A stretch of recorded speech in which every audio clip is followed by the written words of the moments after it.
Numbers, chapter 1. The Lord spoke to Moses in the tent of meeting in the desert of Sinai on the first day of the 2nd month of the 2nd year after the Israelites came out of Egypt. He said, Take a census of the whole Israelite community by their clans and families, listing every man by name, one by one. You and Aaron are to count according to their divisions all the men in Israel who are 20 years old or more and able to serve in the army. One man from each tribe, each of them the head of his family, is to help you. These are the names of the men who are to assist you. From Reuben, Elizur, son of Shedeur. From Simeon, Shelumiel, son of Zurishaddai. From Judah, Nahshon, son of Amminadab. From Issachar, Nathanael, son of Zur. From Zebulun, Eliab, son of Helon. From the sons of Joseph, from Ephraim, Elishama, son of Ammihud. From Manasseh, Gamaliel, son of Pedazur. From Benjamin, Abidan, son of Gideoni. From Dan, Ahiezer, son of Ammishaddai. From Asher, Pagiel, son of Ochran. From Gad, Eliasaph, son of Duel. From Naphtali, Ahira, son of Enan. These were the men appointed from the community, the leaders of their ancestral tribes. They were the heads of the clans of Israel. Moses and Aaron took these men whose names had been specified, and they called the whole community together on the first day of the 2nd month. The people registered their ancestry by their clans and families, and the men 20 years old or more were listed by name, one by one, as the Lord commanded Moses.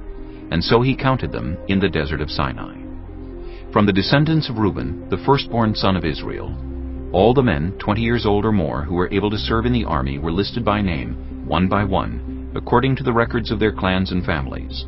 The number from the tribe of Reuben was 46,500. From the descendants of Simeon, all the men 20 years old or more who were able to serve in the army were counted and listed by name, one by one, according to the records of their clans and families. The number from the tribe of Simeon was 59,300. From the descendants of Gad, all the men 20 years old or more who were able to serve in the army were listed by name, according to the records of their clans and families. The number from the tribe of Gad was 45,650. From the descendants of Judah, all the men 20 years old or more who were able to serve in the army were listed by name, according to the records of their clans and families. The number from the tribe of Judah was 74,600.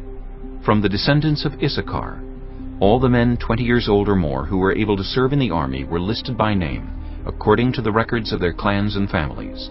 The number from the tribe of Issachar was 54,400. From the descendants of Zebulun, all the men 20 years old or more who were able to serve in the army were listed by name, according to the records of their clans and families. The number from the tribe of Zebulun was 57,400. From the sons of Joseph, from the descendants of Ephraim, all the men 20 years old or more who were able to serve in the army were listed by name, according to the records of their clans and families.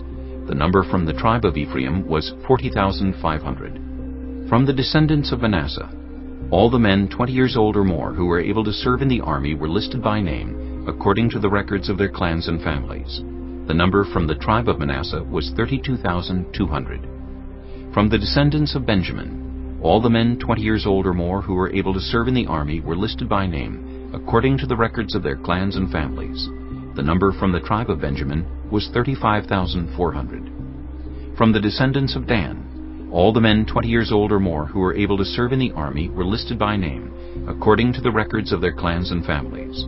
The number from the tribe of Dan was 62,700. From the descendants of Asher, all the men 20 years old or more who were able to serve in the army were listed by name, according to the records of their clans and families. The number from the tribe of Asher was 41,500. From the descendants of Naphtali, all the men 20 years old or more who were able to serve in the army were listed by name, according to the records of their clans and families. The number from the tribe of Naphtali was 53,400. These were the men counted by Moses and Aaron and the 12 leaders of Israel, each one representing his family. All the Israelites 20 years old or more who were able to serve in Israel's army were counted according to their families. The total number was 603,550. The ancestral tribe of the Levites, however, was not counted along with the others. The Lord had said to Moses, "You must not count the tribe of Levi or include them in the census of the other Israelites. Instead, appoint the Levites to be in charge of the tabernacle of the covenant law, over all its furnishings and everything belonging to it. They are to carry the tabernacle and all its furnishings. They are to take care of it and encamp around it. Whenever the tabernacle is to move, the Levites are to take it down. And whenever the tabernacle is to be set up, the Levites shall do it. Anyone else who approaches it is to be put to death. The Israelites are to set up their tents by divisions, each of them in their own camp under their standard. The Levites, however, are to set up their tents around the tabernacle of the covenant law, so that my wrath will not fall on the Israelite community. The Levites are to be responsible for the care of the tabernacle of the covenant law." The Israelites did all this just as the Lord commanded Moses. Chapter 2. The Lord said to Moses and Aaron, "The Israelites are to camp around the tent of meeting some distance from it, each of them under their standard and holding the banners of their family."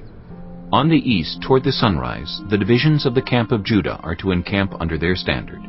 The leader of the people of Judah is Nahshon, son of Amminadab. His division numbers 74,600. The tribe of Issachar will camp next to them. The leader of the people of Issachar is Nethanel, son of Zur. His division numbers 54,400.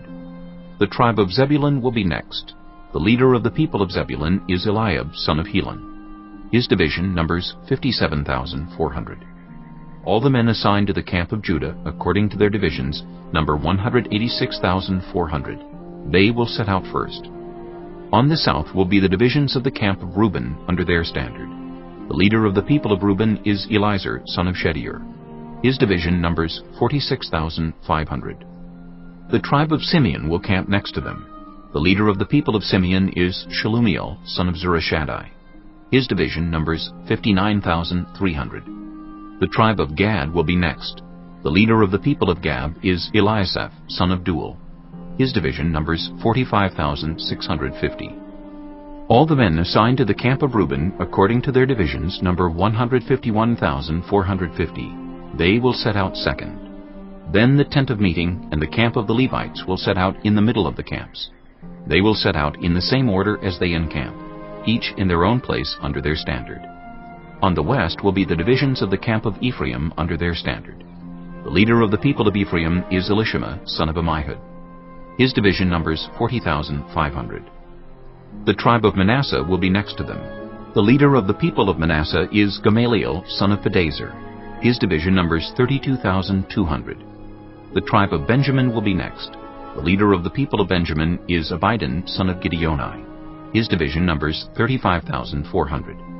All the men assigned to the camp of Ephraim, according to their divisions, number 108,100. They will set out third. On the north will be the divisions of the camp of Dan under their standard.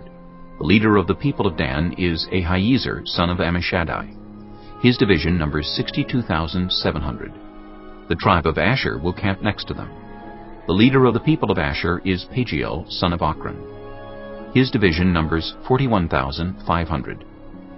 The tribe of Naphtali will be next. The leader of the people of Naphtali is Ahira, son of Enan. His division numbers 53,400. All the men assigned to the camp of Dan number 157,600. They will set out last under their standards. These are the Israelites, counted according to their families. All the men in the camps by their divisions number 603,550. The Levites, however, were not counted along with the other Israelites, as the Lord commanded Moses. So the Israelites did everything the Lord commanded Moses. That is the way they encamped under their standards, and that is the way they set out, each of them with their clan and family. Chapter 3. This is the account of the family of Aaron and Moses at the time the Lord spoke to Moses at Mount Sinai. The names of the sons of Aaron were Nadab the firstborn, and Abihu, Eleazar, and Ithamar. Those were the names of Aaron's sons, the anointed priests, who were ordained to serve as priests. Nadab and Abihu, however, died before the Lord, when they made an offering with unauthorized fire before him in the desert of Sinai. They had no sons, so Eleazar and Ithamar served as priests during the lifetime of their father Aaron. The Lord said to Moses, "Bring the tribe of Levi and present them to Aaron the priest to assist him. They are to perform duties for him and for the whole community at the tent of meeting by doing the work of the tabernacle. They are to take care of all the furnishings of the tent of meeting, fulfilling the obligations of the Israelites by doing the work of the tabernacle. Give the Levites to Aaron and his sons. They are the Israelites who are to be given wholly to him. Appoint Aaron and his sons to serve as priests. Anyone else who approaches the sanctuary is to be put to death." The Lord also said to Moses, "I have taken the Levites from among the Israelites in place of the first male offspring of every Israelite woman. The Levites are mine, for all the firstborn are mine.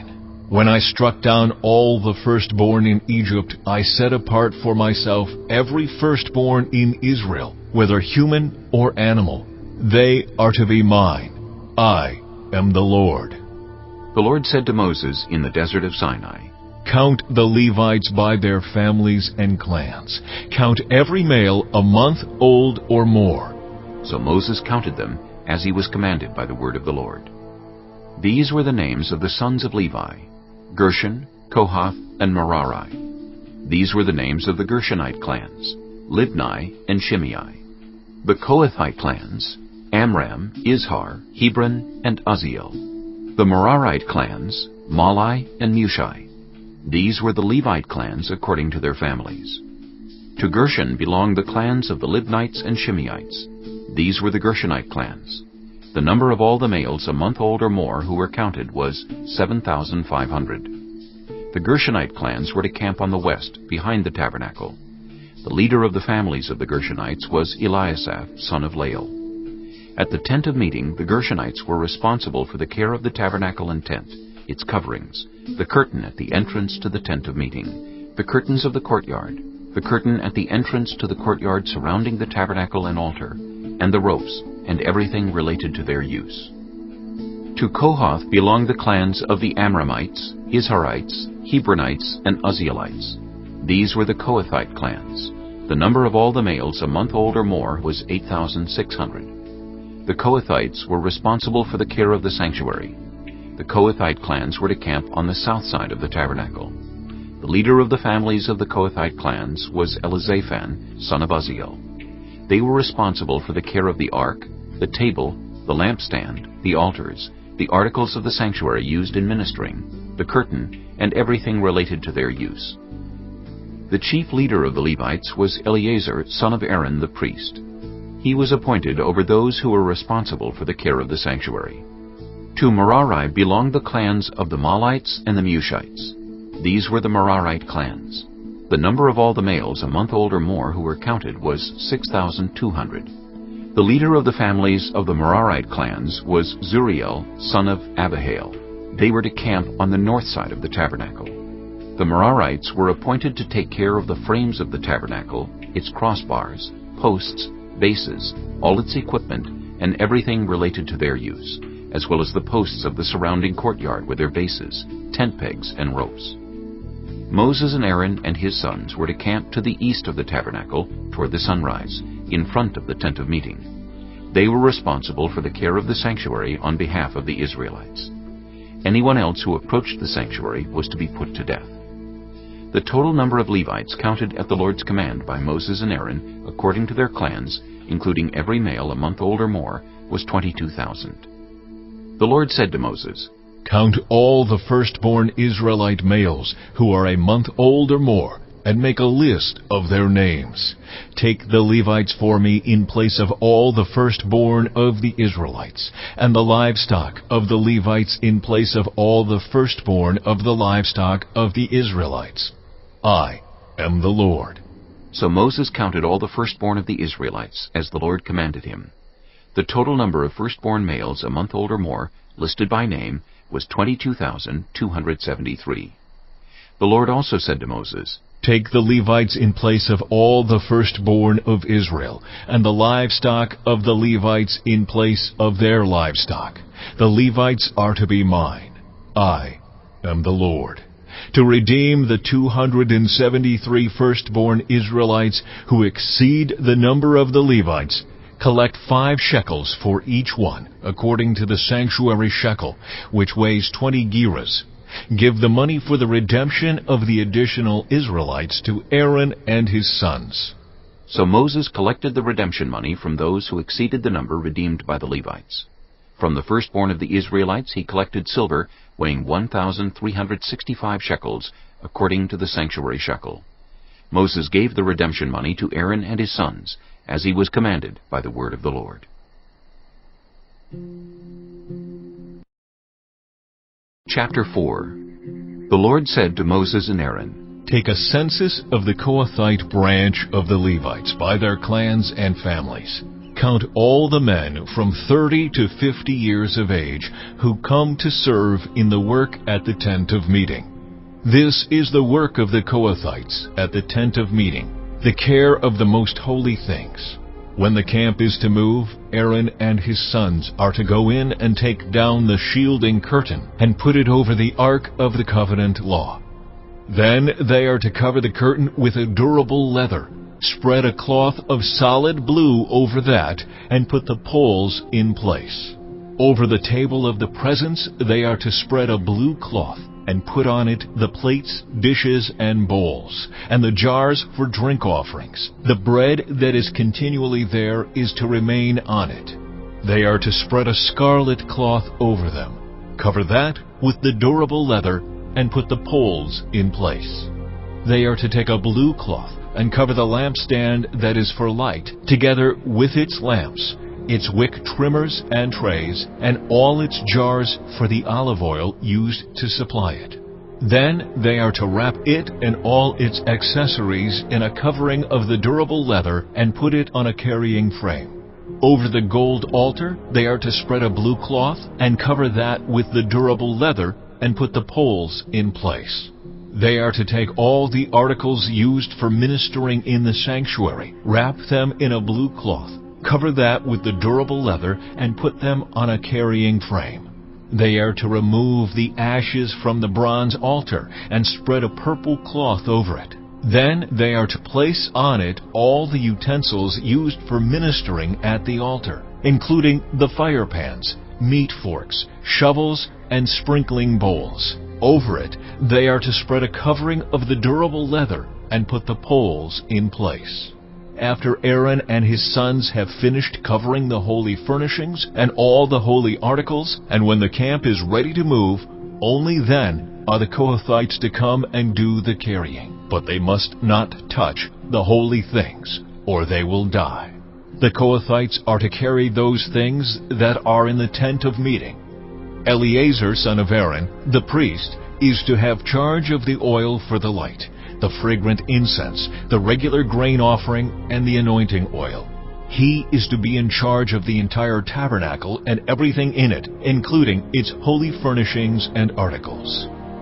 The Lord said to Moses and Aaron, "See that the Kohathite tribal clans are not destroyed from among the Levites, so that they may live and not die when they come near the most holy things. Do this for them. Aaron and his sons are to go into the sanctuary and assign to each man his work and what he is to carry. But the Kohathites must not go in to look at the holy things, even for a moment, or they will die." The Lord said to Moses, "Take a census also of the Gershonites by their families and clans. Count all the men from 30 to 50 years of age who come to serve in the work at the tent of meeting. This is the service of the Gershonite clans in their carrying and their other work.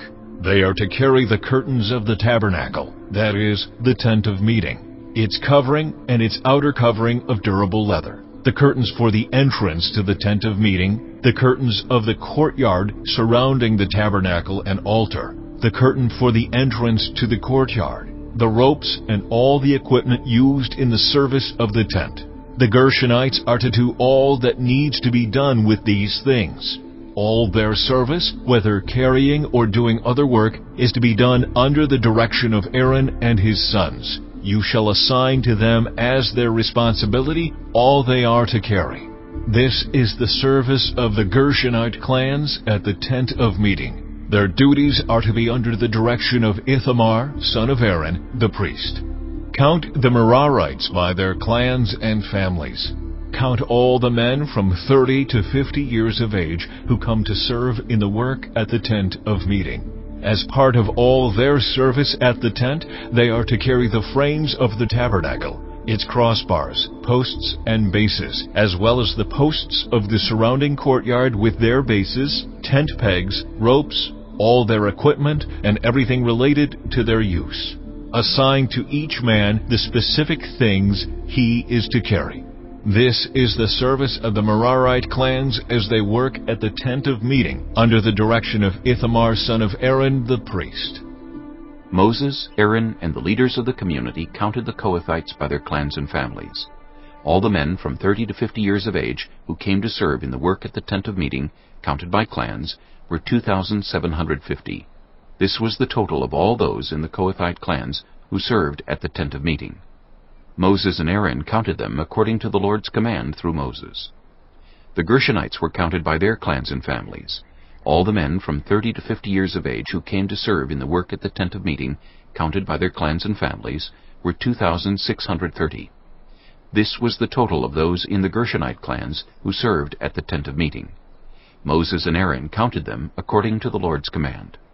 The Merarites were counted by their clans and families. All the men from 30 to 50 years of age who came to serve in the work at the tent of meeting, counted by their clans, were 3,200.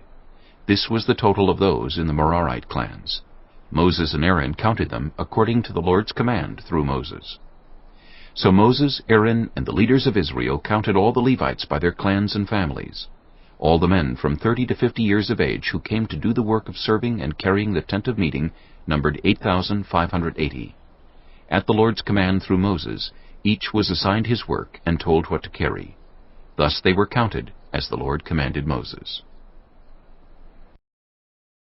Chapter 5. The Lord said to Moses, Command the Israelites to send away from the camp anyone who has a defiling skin disease, or a discharge of any kind, or who is ceremonially unclean because of a dead body. Send away male and female alike. Send them outside the camp, so they will not defile their camp, where I dwell among them. The Israelites did so. They sent them outside the camp. They did just as the Lord had instructed Moses. The Lord said to Moses, Say to the Israelites, Any man or woman who wrongs another in any way, and so is unfaithful to the Lord, is guilty, and must confess the sin they have committed. They must make full restitution for the wrong they have done, add a fifth of the value to it, and give it all to the person they have wronged. But if that person has no close relative to whom restitution can be made for the wrong, the restitution belongs to the Lord, and must be given to the priest, along with the ram, with which atonement is made for the wrongdoer. All the sacred contributions the Israelites bring to a priest will belong to him. Sacred things belong to their owners, but what they give to the priest will belong to the priest. Then the Lord said to Moses, Speak to the Israelites, and say to them, If a man's wife goes astray and is unfaithful to him, so that another man has sexual relations with her, and this is hidden from her husband, and her impurity is undetected, since there is no witness against her, and she has not been caught in the act. And if feelings of jealousy come over her husband, and he suspects his wife, and she is impure, or if he is jealous and suspects her even though she is not impure, then he is to take his wife to the priest. He must also take an offering of 1/10 of an ephah of barley flour on her behalf.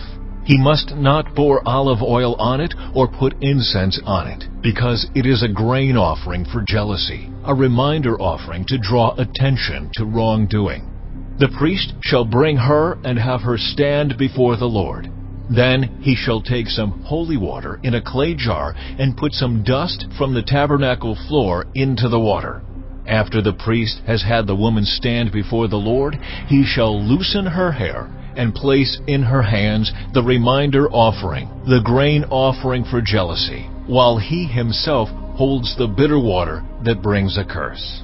Then the priest shall put the woman under oath and say to her, "If no other man has had sexual relations with you, and you have not gone astray and become impure while married to your husband, may this bitter water that brings a curse not harm you.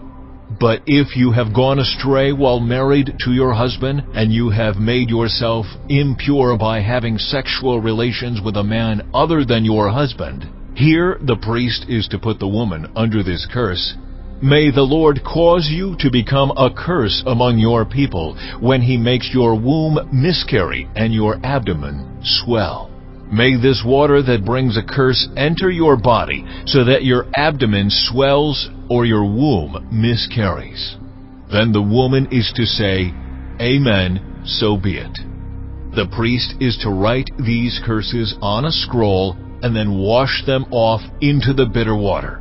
He shall make the woman drink the bitter water that brings a curse, and this water that brings a curse and causes bitter suffering will enter her. The priest is to take from her hands the grain offering for jealousy, wave it before the Lord, and bring it to the altar. The priest is then to take a handful of the grain offering as a memorial offering and burn it on the altar. After that, he is to have the woman drink the water. If she has made herself impure and been unfaithful to her husband, this will be the result. When she is made to drink the water that brings a curse and causes bitter suffering, it will enter her. Her abdomen will swell and her womb will miscarry, and she will become a curse. If, however, the woman has not made herself impure, but is clean, she will be cleared of guilt and will be able to have children. This, then, is the law of jealousy when a woman goes astray and makes herself impure while married to her husband, or when feelings of jealousy come over a man because he suspects his wife. The priest is to have her stand before the Lord and is to apply this entire law to her. The husband will be innocent of any wrongdoing, but the woman will bear the consequences of her sin. Chapter 6. The Lord said to Moses, "Speak to the Israelites and say to them, if a man or woman wants to make a special vow, a vow of dedication to the Lord as a Nazirite, they must abstain from wine and other fermented drink, and must not drink vinegar made from wine or other fermented drink. They must not drink grape juice, or eat grapes or raisins. As long as they remain under their Nazirite vow, they must not eat anything that comes from the grapevine, not even the seeds or skins. During the entire period of their Nazirite vow, no razor may be used on their head. They must be holy until the period of their dedication to the Lord is over. They must let their hair grow long. Throughout the period of their dedication to the Lord, the Nazirite must not go near a dead body. Even if their own father or mother or brother or sister dies, they must not make themselves ceremonially unclean on account of them, because the symbol of their dedication to God is on their head. Throughout the period of their dedication, they are consecrated to the Lord. If someone dies suddenly in the Nazirite's presence, thus defiling the hair that symbolizes their dedication, they must shave their head on the 7th day, the day of their cleansing. Then, on the 8th day, they must bring 2 doves or 2 young pigeons to the priest at the entrance to the tent of meeting. The priest is to offer one as a sin offering and the other as a burnt offering to make atonement for the Nazirite, because they sinned by being in the presence of the dead body.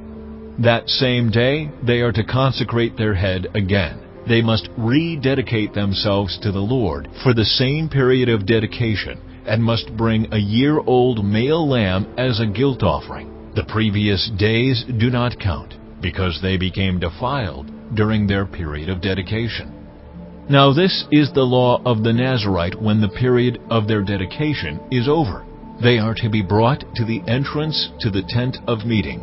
There they are to present their offerings to the Lord: a year-old male lamb without defect for a burnt offering, a year-old ewe lamb without defect for a sin offering, a ram without defect for a fellowship offering, together with their grain offerings and drink offerings, and a basket of bread made with the finest flour and without yeast, thick loaves with olive oil mixed in, and thin loaves brushed with olive oil. The priest is to present all these before the Lord and make the sin offering and the burnt offering. He is to present the basket of unleavened bread and is to sacrifice the ram as a fellowship offering to the Lord, together with its grain offering and drink offering. Then, at the entrance to the tent of meeting, the Nazirite must shave off the hair that symbolizes their dedication. They are to take the hair and put it in the fire that is under the sacrifice of the fellowship offering. After the Nazirite has shaved off the hair that symbolizes their dedication, the priest is to place in their hands a boiled shoulder of the ram, and one thick loaf and one thin loaf from the basket, both made without yeast.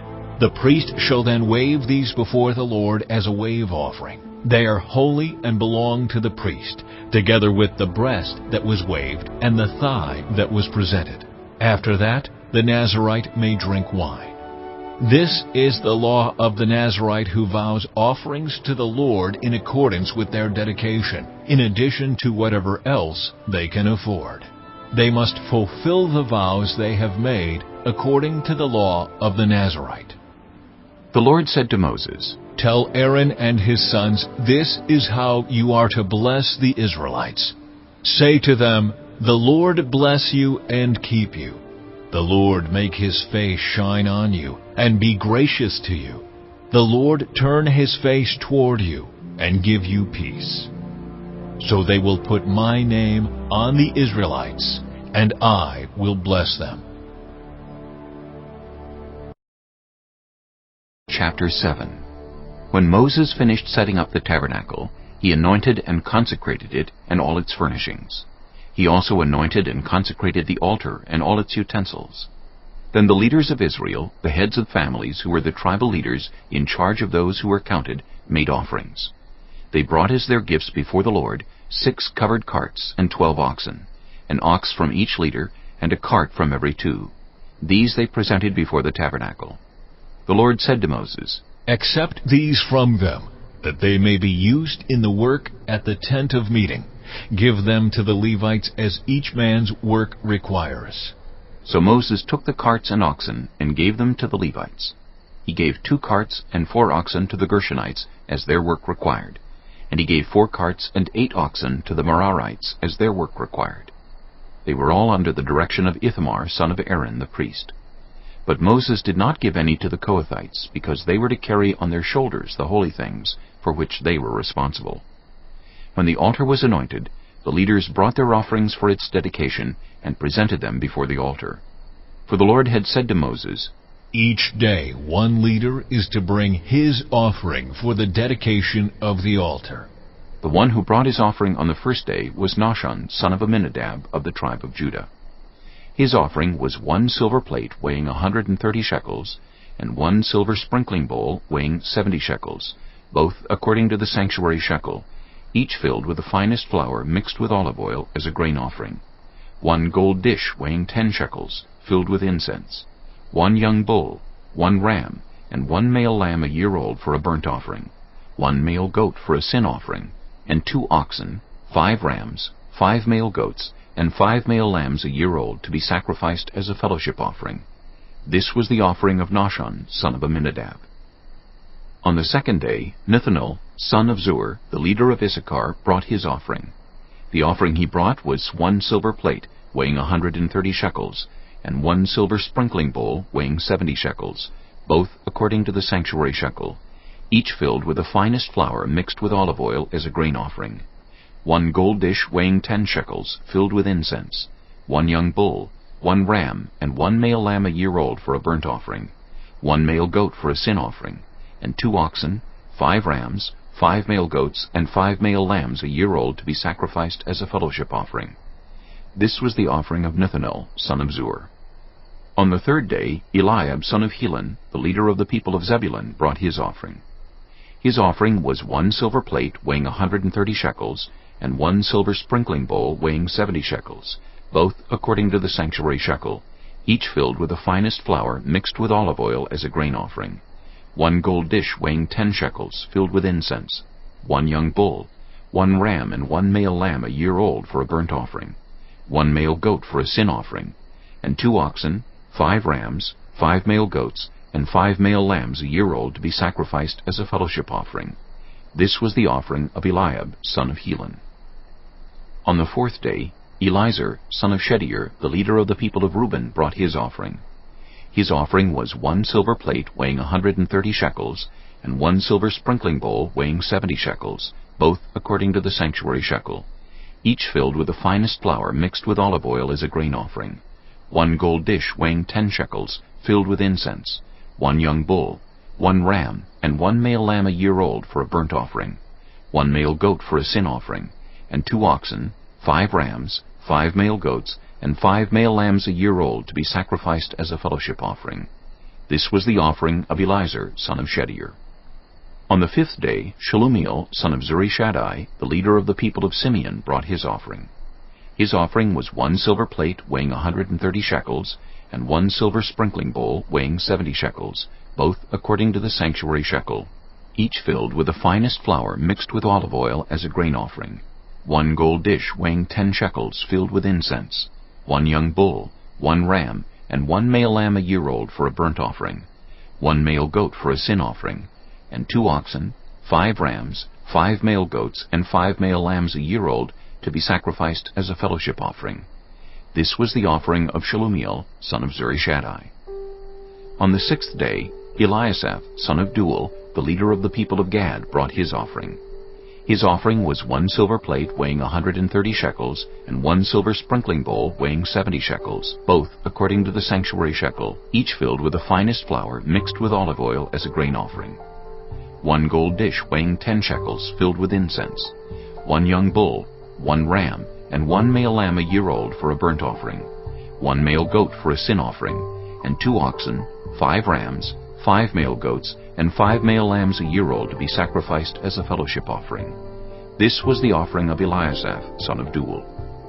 On the seventh day, Elishama, son of Ammihud, the leader of the people of Ephraim, brought his offering. His offering was 1 silver plate weighing 130 shekels, and 1 silver sprinkling bowl weighing 70 shekels, both according to the sanctuary shekel, each filled with the finest flour mixed with olive oil as a grain offering, 1 gold dish weighing 10 shekels, filled with incense, 1 young bull, 1 ram, and 1 male lamb a year old for a burnt offering, 1 male goat for a sin offering, and 2 oxen, 5 rams, 5 male goats, and 5 male lambs a year old to be sacrificed as a fellowship offering. This was the offering of Elishama, son of Ammihud. On the eighth day, Gamaliel, son of Pedazur, the leader of the people of Manasseh, brought his offering. His offering was 1 silver plate weighing 130 shekels, and 1 silver sprinkling bowl weighing 70 shekels, both according to the sanctuary shekel, each filled with the finest flour mixed with olive oil as a grain offering, 1 gold dish weighing 10 shekels, filled with incense, 1 young bull, 1 ram, and 1 male lamb a year old for a burnt offering, 1 male goat for a sin offering, and 2 oxen, 5 rams, 5 male goats, and 5 male lambs a year old to be sacrificed as a fellowship offering. This was the offering of Gamaliel, son of Pedazur. On the ninth day, Abidan, son of Gideoni, the leader of the people of Benjamin, brought his offering. His offering was 1 silver plate weighing 130 shekels, and 1 silver sprinkling bowl weighing 70 shekels, both according to the sanctuary shekel, each filled with the finest flour mixed with olive oil as a grain offering, 1 gold dish weighing 10 shekels, filled with incense, 1 young bull, 1 ram, and 1 male lamb a year old for a burnt offering, 1 male goat for a sin offering, and 2 oxen, 5 rams, 5 male goats, and 5 male lambs a year old to be sacrificed as a fellowship offering. This was the offering of Abidan, son of Gideoni. On the 10th day, Ahiezer, son of Ammishaddai, the leader of the people of Dan, brought his offering. His offering was 1 silver plate weighing 130 shekels, and 1 silver sprinkling bowl weighing 70 shekels, both according to the sanctuary shekel, each filled with the finest flour mixed with olive oil as a grain offering. 1 gold dish weighing 10 shekels filled with incense, 1 young bull, 1 ram, and 1 male lamb a year old for a burnt offering, 1 male goat for a sin offering, and 2 oxen, 5 rams, 5 male goats, and 5 male lambs a year old to be sacrificed as a fellowship offering. This was the offering of Ahiezer, son of Ammishaddai. On the 11th day, Pagiel, son of Ochran, the leader of the people of Asher, brought his offering. His offering was 1 silver plate weighing 130 shekels, and 1 silver sprinkling bowl weighing 70 shekels, both according to the sanctuary shekel, each filled with the finest flour mixed with olive oil as a grain offering. 1 gold dish weighing 10 shekels filled with incense, 1 young bull, 1 ram, and 1 male lamb a year old for a burnt offering, 1 male goat for a sin offering, and 2 oxen, 5 rams, 5 male goats, and 5 male lambs a year old to be sacrificed as a fellowship offering. This was the offering of Pagiel, son of Ochran. On the 12th day, Ahira, son of Enan, the leader of the people of Naphtali, brought his offering. His offering was 1 silver plate weighing 130 shekels, and 1 silver sprinkling bowl weighing 70 shekels, both according to the sanctuary shekel, each filled with the finest flour mixed with olive oil as a grain offering. 1 gold dish weighing 10 shekels filled with incense, 1 young bull, 1 ram, and 1 male lamb a year old for a burnt offering, 1 male goat for a sin offering, and 2 oxen, 5 rams, 5 male goats, and 5 male lambs a year old to be sacrificed as a fellowship offering. This was the offering of Ahira, son of Enan. These were the offerings of the Israelite leaders for the dedication of the altar when it was anointed: 12 silver plates, 12 silver sprinkling bowls, and 12 gold dishes. Each silver plate weighed 130 shekels, and each sprinkling bowl 70 shekels.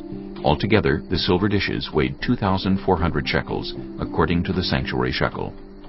The 12 gold dishes filled with incense weighed 10 shekels each, according to the sanctuary shekel. Altogether, the gold dishes weighed 120 shekels. The total number of animals for the burnt offering came to 12 young bulls, 12 rams, and 12 male lambs a year old, together with their grain offering. 12 male goats were used for the sin offering. The total number of animals for the sacrifice of the fellowship offering came to 24 oxen, 60 rams, 60 male goats, and 60 male lambs a year old. These were the offerings for the dedication of the altar after it was anointed. When Moses entered the tent of meeting to speak with the Lord, he heard the voice speaking to him from between the 2 cherubim above the atonement cover on the Ark of the Covenant law. In this way the Lord spoke to him. Chapter 8. The Lord said to Moses, "Speak to Aaron, and say to him, when you set up the lamps, see that all 7 light up the area in front of the lampstand." Aaron did so. He set up the lamps so that they faced forward on the lampstand, just as the Lord commanded Moses. This is how the lampstand was made. It was made of hammered gold, from its base to its blossoms. The lampstand was made exactly like the pattern the Lord had shown Moses. The Lord said to Moses, "Take the Levites from among all the Israelites, and make them ceremonially clean. To purify them, do this: sprinkle the water of cleansing on them. Then have them shave their whole bodies and wash their clothes, and so they will purify themselves. Have them take a young bull with its grain offering of the finest flour mixed with olive oil. Then you are to take a second young bull for a sin offering. Bring the Levites to the front of the tent of meeting and assemble the whole Israelite community. You are to bring the Levites before the Lord, and the Israelites are to lay their hands on them. Aaron is to present the Levites before the Lord as a wave offering from the Israelites, so that they may be ready to do the work of the Lord. Then the Levites are to lay their hands on the heads of the bulls, using one for a sin offering to the Lord and the other for a burnt offering, to make atonement for the Levites. Have the Levites stand in front of Aaron and his sons, and then present them as a wave offering to the Lord. In this way, you are to set the Levites apart from the other Israelites, and the Levites will be mine. After you have purified the Levites and presented them as a wave offering, they are to come to do their work at the tent of meeting. They are the Israelites who are to be given wholly to me. I have taken them as my own in place of the firstborn, the first male offspring from every Israelite woman. Every firstborn male in Israel, whether human or animal, is mine. When I struck down all the firstborn in Egypt, I set them apart for myself. And I have taken the Levites in place of all the firstborn sons in Israel. From among all the Israelites, I have given the Levites as gifts to Aaron and his sons to do the work at the tent of meeting on behalf of the Israelites and to make atonement for them, so that no plague will strike the Israelites when they go near the sanctuary. Moses, Aaron, and the whole Israelite community did with the Levites just as the Lord commanded Moses. The Levites purified themselves and washed their clothes. Then Aaron presented them as a wave offering before the Lord, and made atonement for them to purify them. After that, the Levites came to do their work at the tent of meeting under the supervision of Aaron and his sons. They did with the Levites just as the Lord commanded Moses. The Lord said to Moses, This applies to the Levites. Men 25 years old or more shall come to take part in the work at the tent of meeting. But at the age of 50, they must retire from their regular service and work no longer. They may assist their brothers in performing their duties at the tent of meeting, but they themselves must not do the work. This, then, is how you are to assign the responsibilities of the Levites. Chapter 9. The Lord spoke to Moses in the desert of Sinai in the first month of the second year after they came out of Egypt.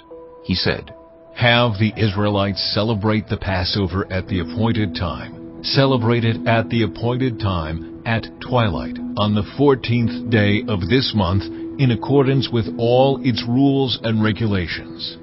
So Moses told the Israelites to celebrate the Passover, and they did so in the desert of Sinai at twilight on the 14th day of the first month. The Israelites did everything just as the Lord commanded Moses. But some of them could not celebrate the Passover on that day because they were ceremonially unclean on account of a dead body. So they came to Moses and Aaron that same day and said to Moses, We have become unclean because of a dead body. But why should we be kept from presenting the Lord's offering with the other Israelites at the appointed time? Moses answered them, Wait until I find out what the Lord commands concerning you. Then the Lord said to Moses, Tell the Israelites, when any of you or your descendants are unclean because of a dead body or are away on a journey, they are still to celebrate the Lord's Passover. But they are to do it on the 14th day of the second month at twilight. They are to eat the lamb, together with unleavened bread and bitter herbs. They must not leave any of it till morning or break any of its bones. When they celebrate the Passover, they must follow all the regulations. But if anyone who is ceremonially clean and not on a journey fails to celebrate the Passover, they must be cut off from their people for not presenting the Lord's offering at the appointed time. They will bear the consequences of their sin. A foreigner residing among you is also to celebrate the Lord's Passover in accordance with its rules and regulations. You must have the same regulations for both the foreigner and the native born. On the day the tabernacle, the tent of the covenant law, was set up, the cloud covered it. From evening till morning, the cloud above the tabernacle looked like fire. That is how it continued to be. The cloud covered it, and at night it looked like fire. Whenever the cloud lifted from above the tent, the Israelites set out. Wherever the cloud settled, the Israelites encamped. At the Lord's command, the Israelites set out, and at his command they encamped. As long as the cloud stayed over the tabernacle, they remained in camp. When the cloud remained over the tabernacle a long time, the Israelites obeyed the Lord's order and did not set out. Sometimes the cloud was over the tabernacle only a few days. At the Lord's command they would encamp, and then at his command they would set out. Sometimes the cloud stayed only from evening till morning, and when it lifted in the morning they set out. Whether by day or by night, whenever the cloud lifted, they set out. Whether the cloud stayed over the tabernacle for 2 days, or a month, or a year, the Israelites would remain in camp and not set out. But when it lifted, they would set out. At the Lord's command they encamped, and at the Lord's command they set out. They obeyed the Lord's order in accordance with his command through Moses. Chapter 10. The Lord said to Moses, Make 2 trumpets of hammered silver, and use them for calling the community together, and for having the camps set out. When both are sounded, the whole community is to assemble before you at the entrance to the tent of meeting. If only one is sounded, the leaders, the heads of the clans of Israel, are to assemble before you. When a trumpet blast is sounded, the tribes camping on the east are to set out. At the sounding of a second blast, the camps on the south are to set out. The blast will be the signal for setting out. To gather the assembly, blow the trumpets, but not with the signal for setting out. The sons of Aaron, the priests, are to blow the trumpets. This is to be a lasting ordinance for you and the generations to come. When you go into battle in your own land against an enemy who is oppressing you, sound a blast on the trumpets. Then you will be remembered by the Lord your God and rescued from your enemies. Also, at your times of rejoicing, your appointed festivals and new moon feasts, you are to sound the trumpets over your burnt offerings and fellowship offerings, and they will be a memorial for you before your God. I am the Lord your God. On the 20th day of the 2nd month of the 2nd year, the cloud lifted from above the tabernacle of the covenant law.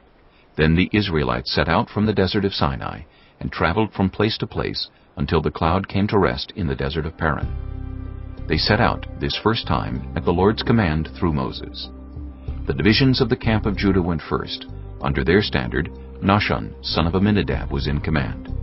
Nethanel, son of Zur, was over the division of the tribe of Issachar, and Eliab, son of Helon, was over the division of the tribe of Zebulun. Then the tabernacle was taken down, and the Gershonites and Merarites who carried it set out. The divisions of the camp of Reuben went next, under their standard. Elizur, son of Shedeur, was in command. Shelumiel, son of Zurishaddai, was over the division of the tribe of Simeon, and Eliasaph, son of Duel, was over the division of the tribe of Gad. Then the Kohathites set out, carrying the holy things. The tabernacle was to be set up before they arrived. The divisions of the camp of Ephraim went next, under their standard. Elishama, son of Ammihud, was in command. Gamaliel, son of Pedazur, was over the division of the tribe of Manasseh, and Abidan, son of Gideoni, was over the division of the tribe of Benjamin. Finally, as the rear guard for all the units, the divisions of the camp of Dan set out, under their standard. Ahiezer, son of Ammishaddai, was in command. Pagiel, son of Ochran, was over the division of the tribe of Asher, and Ahira, son of Enan, was over the division of the tribe of Naphtali. This was the order of march for the Israelite divisions as they set out. Now Moses said to Hobab, son of Reuel, the Midianite, Moses' father-in-law, We are setting out for the place about which the Lord said, I will give it to you.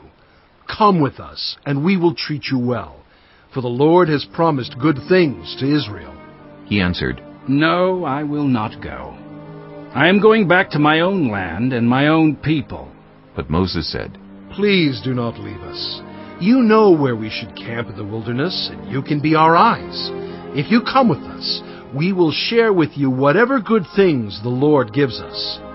So they set out from the mountain of the Lord, and traveled for 3 days. The ark of the covenant of the Lord went before them during those 3 days, to find them a place to rest. The cloud of the Lord was over them by day, when they set out from the camp. Whenever the ark set out, Moses said, Rise up, Lord. May your enemies be scattered. May your foes flee before you. Whenever it came to rest, he said, Return, Lord, to the countless thousands of Israel. Chapter 11. Now the people complained about their hardships in the hearing of the Lord, and when he heard them, his anger was aroused. Then fire from the Lord burned among them, and consumed some of the outskirts of the camp. When the people cried out to Moses, he prayed to the Lord, and the fire died down. So that place was called Taberah, because fire from the Lord had burned among them. The rabble with them began to crave other food, and again the Israelites started wailing and said, If only we had meat to eat. We remember the fish we ate in Egypt at no cost. Also the cucumbers, melons, leeks, onions, and garlic. But now we have lost our appetite. We never see anything but this manna. The manna was like coriander seed and looked like resin. The people went around gathering it, and then ground it in a hand mill or crushed it in a mortar. They cooked it in a pot or made it into loaves. and it tasted like something made with olive oil. When the dew settled on the camp at night, the manna also came down. Moses heard the people of every family wailing at the entrance to their tents. The Lord became exceedingly angry, and Moses was troubled. He asked the Lord, "Why have you brought this trouble on your servant? What have I done to displease you, that you put the burden of all these people on me? Did I conceive all these people? Did I give them birth? Why do you tell me to carry them in my arms, as a nurse carries an infant to the land you promised on oath to their ancestors? Where can I get meat for all these people? They keep wailing to me, 'Give us meat to eat.' I cannot carry all these people by myself. The burden is too heavy for me. If this is how you're going to treat me, please go ahead and kill me, if I have found favor in your eyes, and do not let me face my own ruin."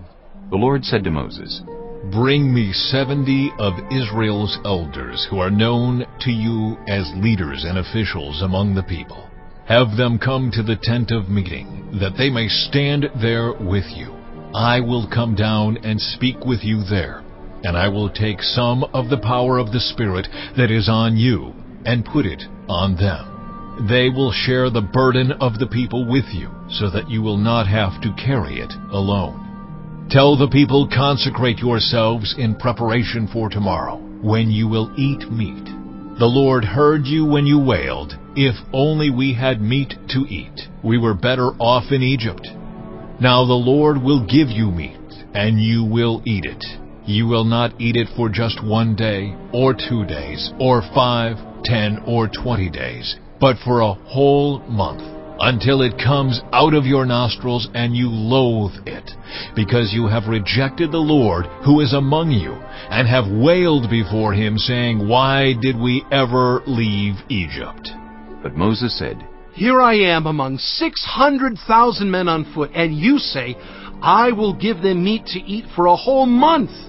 Would they have enough if flocks and herds were slaughtered for them? Would they have enough if all the fish in the sea were caught for them?" The Lord answered Moses, Is the Lord's arm too short? Now you will see whether or not what I say will come true for you. So Moses went out and told the people what the Lord had said. He brought together 70 of their elders and had them stand around the tent. Then the Lord came down in the cloud and spoke with him, and he took some of the power of the Spirit that was on him and put it on the 70 elders. When the Spirit rested on them, they prophesied, but did not do so again. However, 2 men, whose names were Eldad and Medad, had remained in the camp.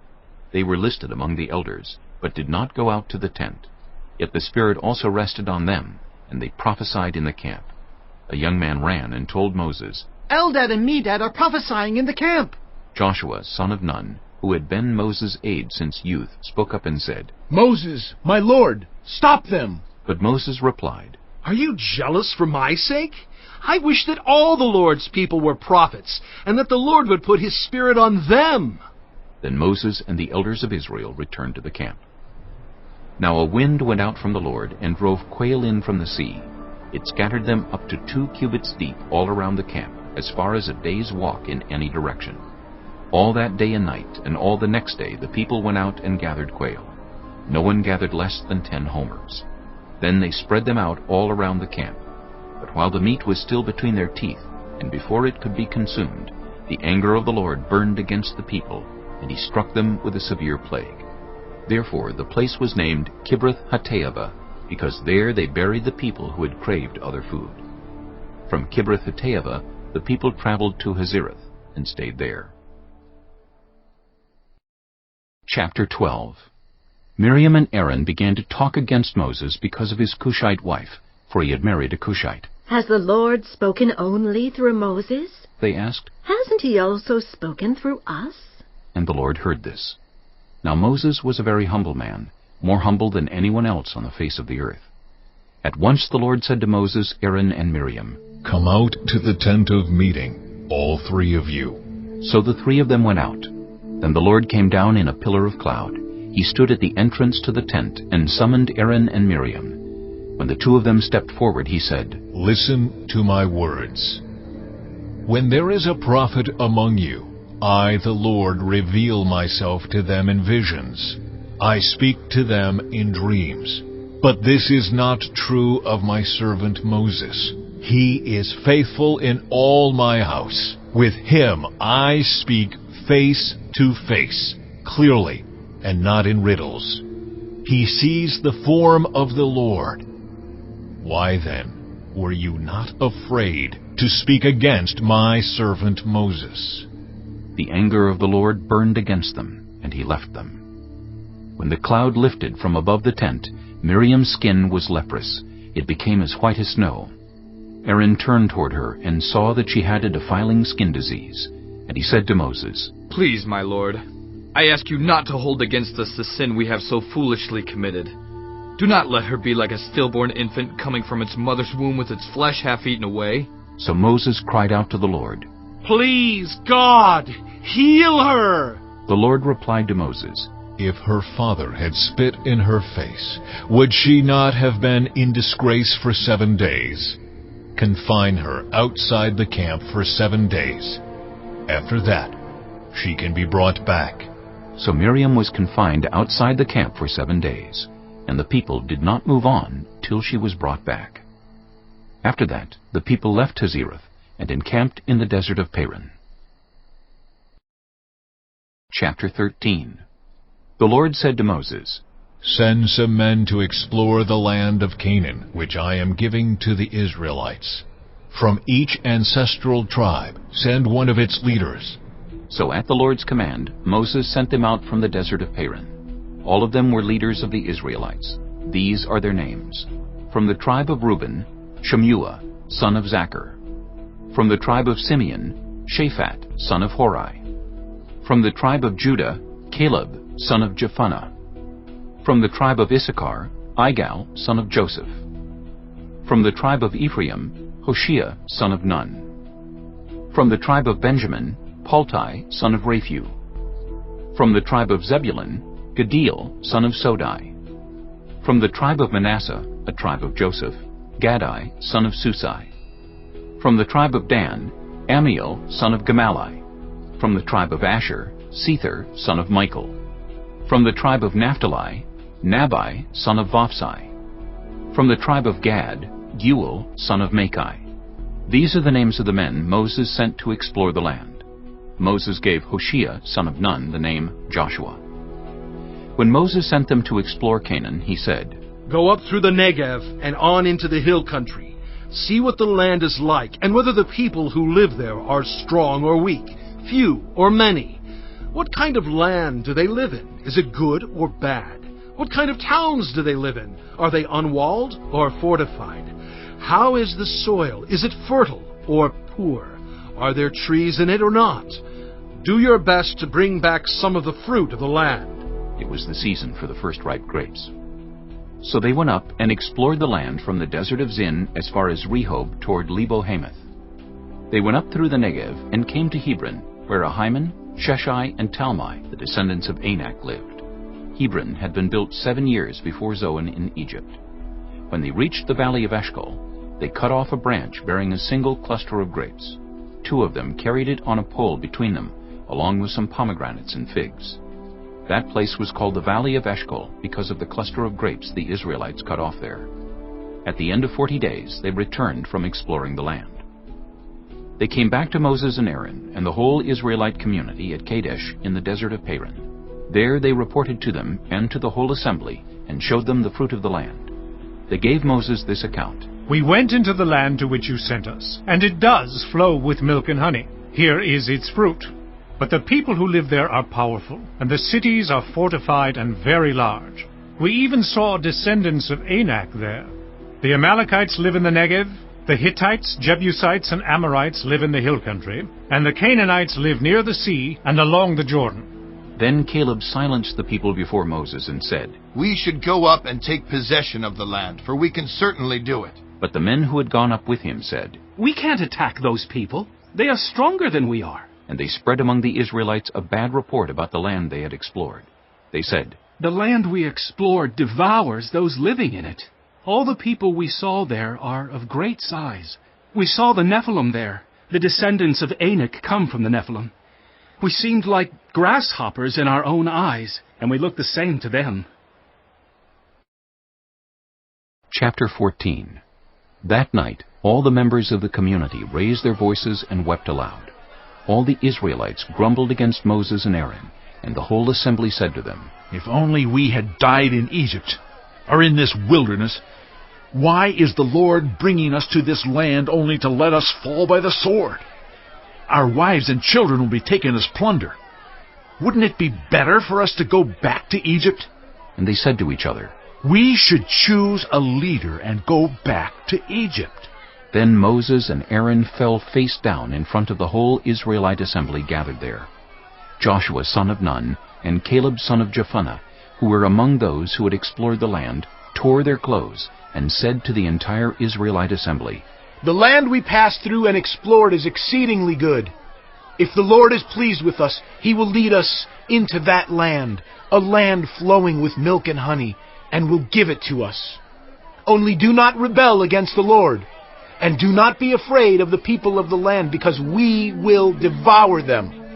The protection is gone, but the Lord is with us. Do not be afraid of them." But the whole assembly talked about stoning them. Then the glory of the Lord appeared at the tent of meeting to all the Israelites. The Lord said to Moses, How long will these people treat me with contempt? How long will they refuse to believe in me, in spite of all the signs I have performed among them? I will strike them down with a plague and destroy them, but I will make you into a nation greater and stronger than they. Moses said to the Lord, "Then the Egyptians will hear about it. By your power you brought these people up from among them, and they will tell the inhabitants of this land about it. They have already heard that you, Lord, are with these people, and that you, Lord, have been seen face to face, that your cloud stays over them, and that you go before them in a pillar of cloud by day and a pillar of fire by night. If you put all these people to death, leaving none alive, the nations who have heard this report about you will say, 'The Lord was not able to bring these people into the land He promised them on oath, so He slaughtered them in the wilderness.'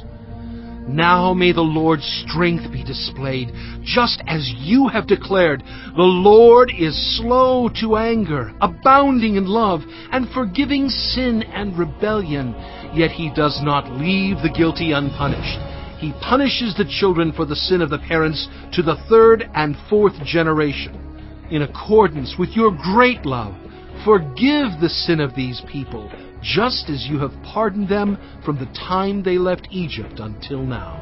The Lord replied, I have forgiven them, as you asked. Nevertheless, as surely as I live, and as surely as the glory of the Lord fills the whole earth, not one of those who saw my glory and the signs I performed in Egypt and in the wilderness, but who disobeyed me and tested me 10 times, not one of them will ever see the land I promised on oath to their ancestors.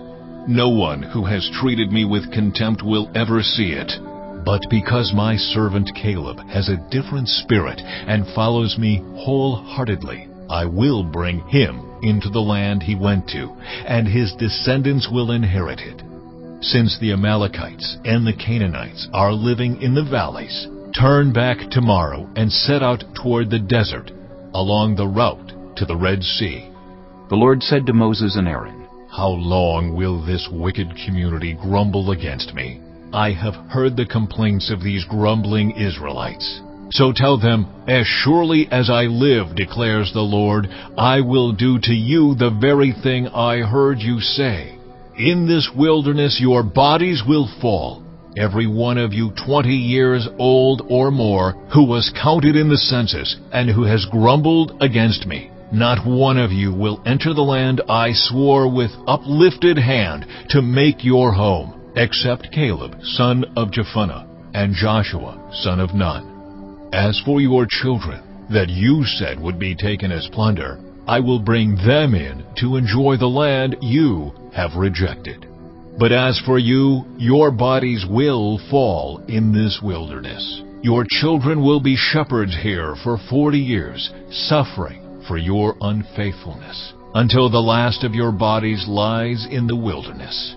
For 40 years, 1 year, for each of the 40 days you explore the land, you will suffer for your sins and know what it is like to have me against you.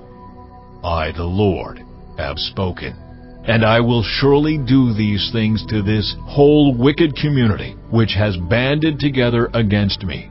They will meet their end in this wilderness. Here they will die.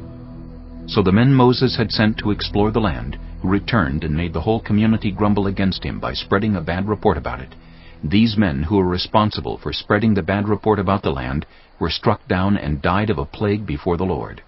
Of the men who went to explore the land, only Joshua son of Nun and Caleb son of Jephunneh survived. When Moses reported this to all the Israelites, they mourned bitterly. Early the next morning they set out for the highest point in the hill country, saying, "Now we are ready to go up to the land the Lord promised. Surely we have sinned." But Moses said, "Why are you disobeying the Lord's command? This will not succeed. Do not go up, because the Lord is not with you. You will be defeated by your enemies, for the Amalekites and the Canaanites will face you there. Because you have turned away from the Lord, He will not be with you, and you will fall by the sword." Nevertheless, in their presumption they went up toward the highest point in the hill country, though neither Moses nor the ark of the Lord's covenant moved from the camp. Then the Amalekites and the Canaanites who lived in that hill country came down and attacked them, and beat them down all the way to Hormah. Chapter 15. The Lord said to Moses, "Speak to the Israelites, and say to them, After you enter the land I am giving you as a home, and you present to the Lord food offerings from the herd or the flock, as an aroma pleasing to the Lord, whether burnt offerings or sacrifices, for special vows or freewill offerings or festival offerings. Then the person who brings an offering shall present to the Lord a grain offering of 1/10 of an ephah of the finest flour mixed with 1/4 of a hin of olive oil. With each lamb for the burnt offering or the sacrifice, prepare 1/4 of a hin of wine as a drink offering. With a ram, prepare a grain offering of 2/10 of an ephah of the finest flour, mixed with 1/3 of a hin of olive oil, and 1/3 of a hin of wine as a drink offering. Offer it as an aroma pleasing to the Lord. When you prepare a young bull as a burnt offering or sacrifice, for a special vow or a fellowship offering to the Lord, bring with the bull a grain offering of 3/10 of an ephah of the finest flour, mixed with 1/2 a hin of olive oil, and also bring 1/2 a hin of wine as a drink offering. This will be a food offering, an aroma pleasing to the Lord. Each bull or ram, each lamb or young goat is to be prepared in this manner. Do this for each one, for as many as you prepare. Everyone who is native born must do these things in this way when they present a food offering as an aroma pleasing to the Lord. For the generations to come, whenever a foreigner or anyone else living among you presents a food offering as an aroma pleasing to the Lord, they must do exactly as you do. The community is to have the same rules for you and for the foreigner residing among you. This is a lasting ordinance for the generations to come. You and the foreigner shall be the same before the Lord. The same laws and regulations will apply both to you and to the foreigner residing among you." The Lord said to Moses, "Speak to the Israelites, and say to them, When you enter the land to which I am taking you, and you eat the food of the land, present a portion as an offering to the Lord. Present a loaf from the first of your ground meal, and present it as an offering from the threshing floor. Throughout the generations to come, you are to give this offering to the Lord from the first of your ground meal. Now if you, as a community, unintentionally fail to keep any of these commands the Lord gave Moses, any of the Lord's commands to you through him, from the day the Lord gave them and continuing through the generations to come, and if this is done unintentionally, without the community being aware of it, Then the whole community is to offer a young bull for a burnt offering as an aroma pleasing to the Lord, along with its prescribed grain offering and drink offering, and a male goat for a sin offering. The priest is to make atonement for the whole Israelite community, and they will be forgiven, for it was not intentional, and they have presented to the Lord for their wrong a food offering and a sin offering. The whole Israelite community and the foreigners residing among them will be forgiven, because all the people were involved in the unintentional wrong. But if just one person sins unintentionally, that person must bring a year-old female goat for a sin offering. The priest is to make atonement before the Lord for the one who erred by sinning unintentionally, and when atonement has been made, that person will be forgiven. One and the same law applies to everyone who sins unintentionally, whether a native-born Israelite or a foreigner residing among you. But anyone who sins defiantly, whether native-born or foreigner, blasphemes the Lord and must be cut off from the people of Israel. Because they have despised the Lord's word and broken his commands, they must surely be cut off. Their guilt remains on them. While the Israelites were in the wilderness, a man was found gathering wood on the Sabbath day. Those who found him gathering wood brought him to Moses and Aaron and the whole assembly, and they kept him in custody because it was not clear what should be done to him. Then the Lord said to Moses, "The man must die. The whole assembly must stone him outside the camp." So the assembly took him outside the camp and stoned him to death, as the Lord commanded Moses. The Lord said to Moses, "Speak to the Israelites and say to them, throughout the generations to come, you are to make tassels on the corners of your garments, with a blue cord on each tassel. You will have these tassels to look at, and so you will remember all the commands of the Lord, that you may obey them and not prostitute yourselves by chasing after the lusts of your own hearts and eyes. Then you will remember to obey all my commands and will be consecrated to your God. I am the Lord your God, who brought you out of Egypt to be your God. I am the Lord your God." Chapter 16. Korah, son of Izhar, the son of Kohath, the son of Levi, and certain Reubenites, Dathan and Abiram, sons of Eliab, and On, son of Peleth, became insolent, and rose up against Moses. With them were 250 Israelite men, well-known community leaders who had been appointed members of the council. They came as a group to oppose Moses and Aaron, and said to them, "You have gone too far. The whole community is holy, every one of them, and the Lord is with them. Why then do you set yourselves above the Lord's assembly?"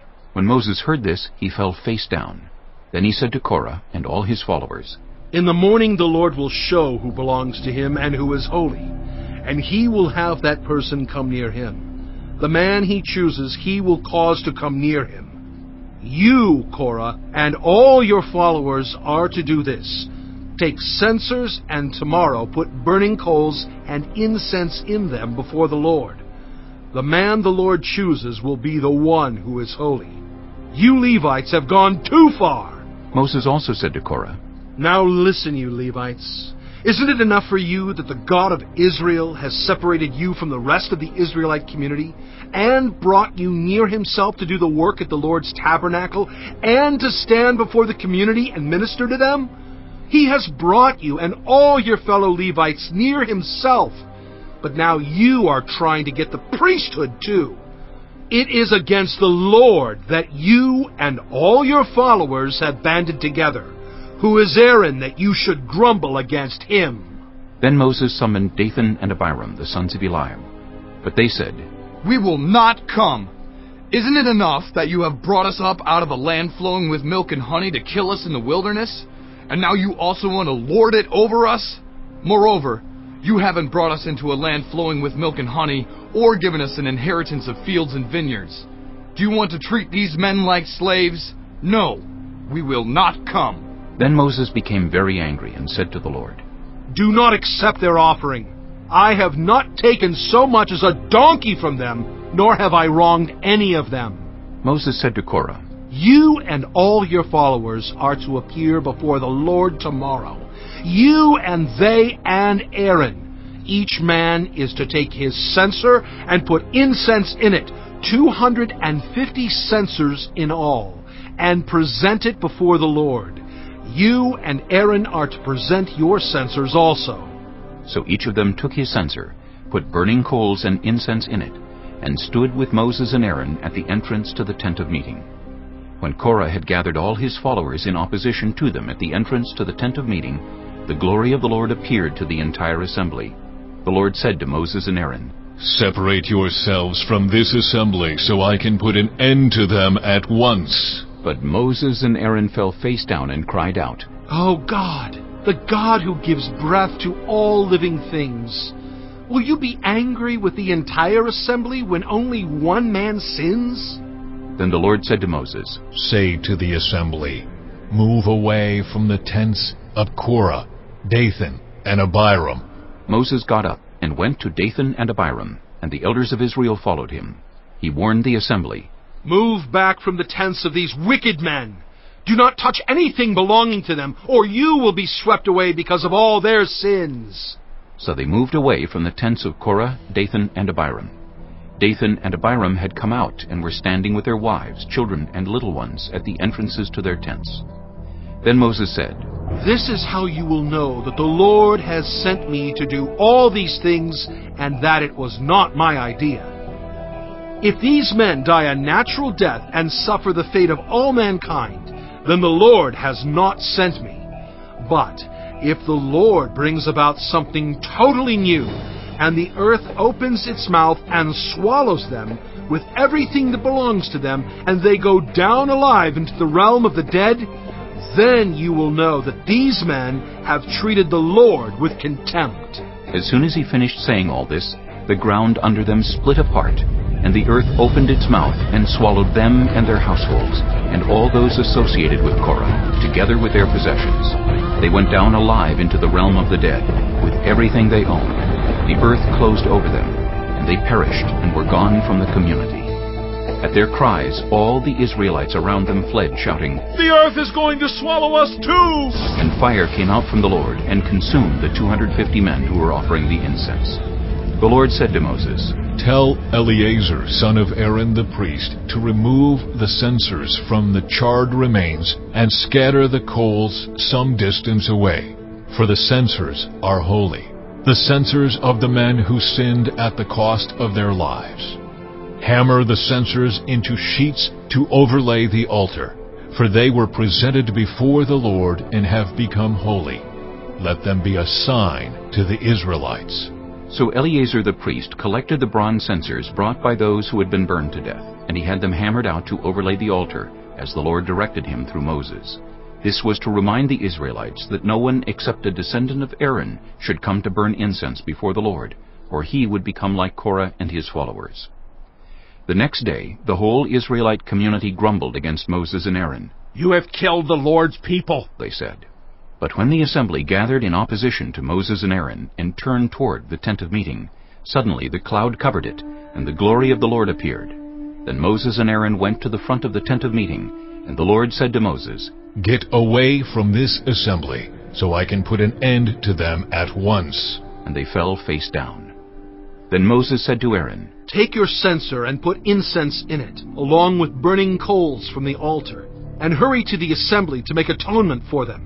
Wrath has come out from the Lord. The plague has started." So Aaron did as Moses said, and ran into the midst of the assembly. The plague had already started among the people, but Aaron offered the incense and made atonement for them. He stood between the living and the dead, and the plague stopped. But 14,700 people died from the plague, in addition to those who had died because of Korah. Then Aaron returned to Moses at the entrance to the tent of meeting, for the plague had stopped. Chapter 17. The Lord said to Moses, "Speak to the Israelites, and get 12 staffs from them, one from the leader of each of their ancestral tribes. Write the name of each man on his staff. On the staff of Levi write Aaron's name, for there must be one staff for the head of each ancestral tribe. Place them in the tent of meeting in front of the ark of the covenant law, where I meet with you. The staff belonging to the man I choose will sprout, and I will rid myself of this constant grumbling against you by the Israelites."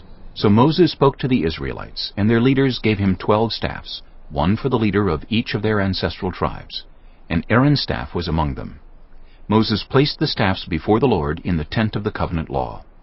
The next day Moses entered the tent and saw that Aaron's staff, which represented the tribe of Levi, had not only sprouted, but had budded, blossomed, and produced almonds.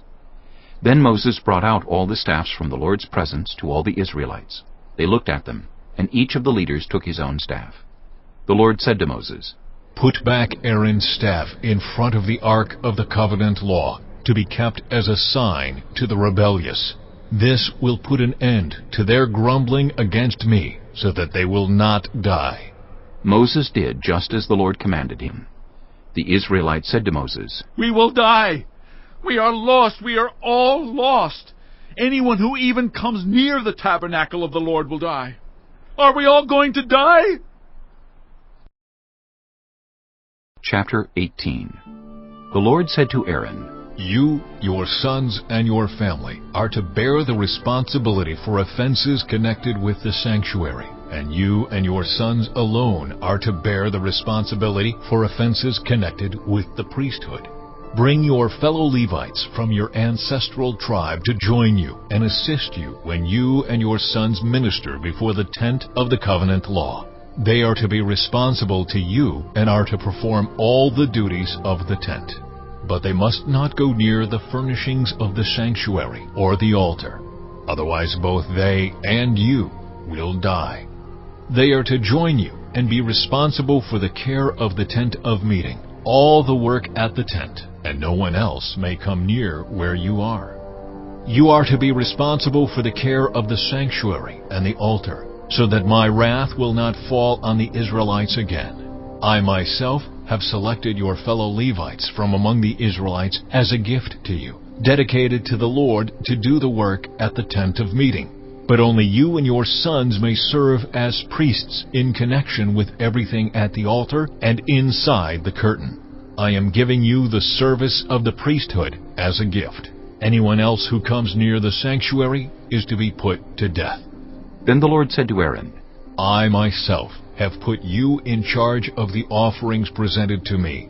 All the holy offerings the Israelites give me, I give to you and your sons as your portion, your perpetual share. You are to have the part of the most holy offerings that is kept from the fire. From all the gifts they bring me as most holy offerings, whether grain or sin or guilt offerings, that part belongs to you and your sons. Eat it as something most holy. Every male shall eat it. You must regard it as holy.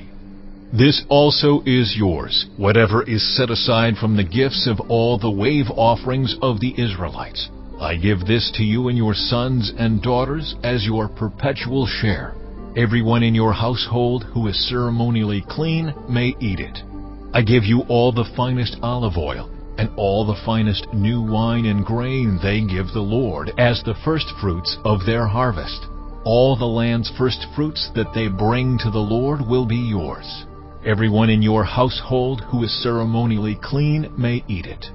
Everything in Israel that is devoted to the Lord is yours. The first offspring of every womb, both human and animal, that is offered to the Lord is yours. But you must redeem every firstborn son and every firstborn male of unclean animals. When they are a month old, you must redeem them at the redemption price set at 5 shekels of silver, according to the sanctuary shekel, which weighs 20 gerahs. But you must not redeem the firstborn of a cow, a sheep, or a goat. They are holy. Splash their blood against the altar and burn their fat as a food offering, an aroma pleasing to the Lord. Their meat is to be yours, just as the breast of the wave offering and the right thigh are yours. Whatever is set aside from the holy offerings the Israelites present to the Lord, I give to you and your sons and daughters as your perpetual share. It is an everlasting covenant of salt before the Lord for both you and your offspring. The Lord said to Aaron, You will have no inheritance in their land, nor will you have any share among them. I am your share and your inheritance among the Israelites. I give to the Levites all the tithes in Israel as their inheritance, in return for the work they do while serving at the tent of meeting. From now on, the Israelites must not go near the tent of meeting, or they will bear the consequences of their sin and will die. It is the Levites who are to do the work at the tent of meeting and bear the responsibility for any offenses they commit against it. This is a lasting ordinance for the generations to come. They will receive no inheritance among the Israelites. Instead, I give to the Levites as their inheritance the tithes that the Israelites present as an offering to the Lord. That is why I said concerning them, they will have no inheritance among the Israelites. The Lord said to Moses, Speak to the Levites and say to them, When you receive from the Israelites the tithe I give you as your inheritance, you must present 1/10 of that tithe as the Lord's offering.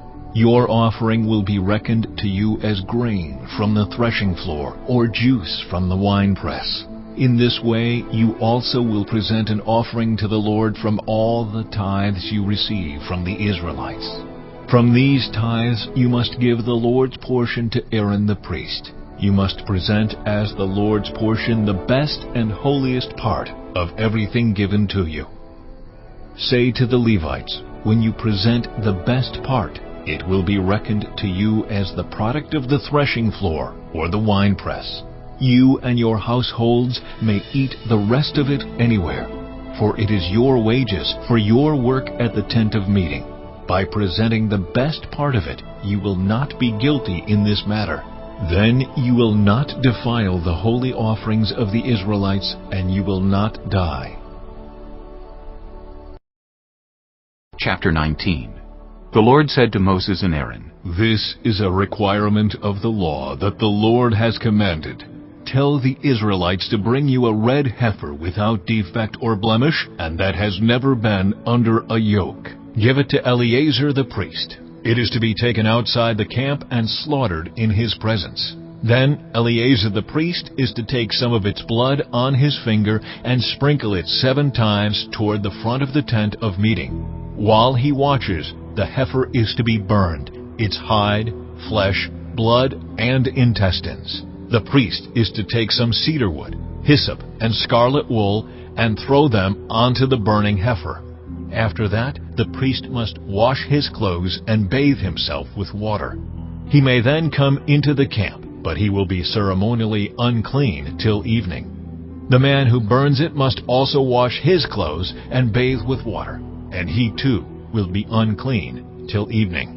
A man who is clean shall gather up the ashes of the heifer and put them in a ceremonially clean place outside the camp.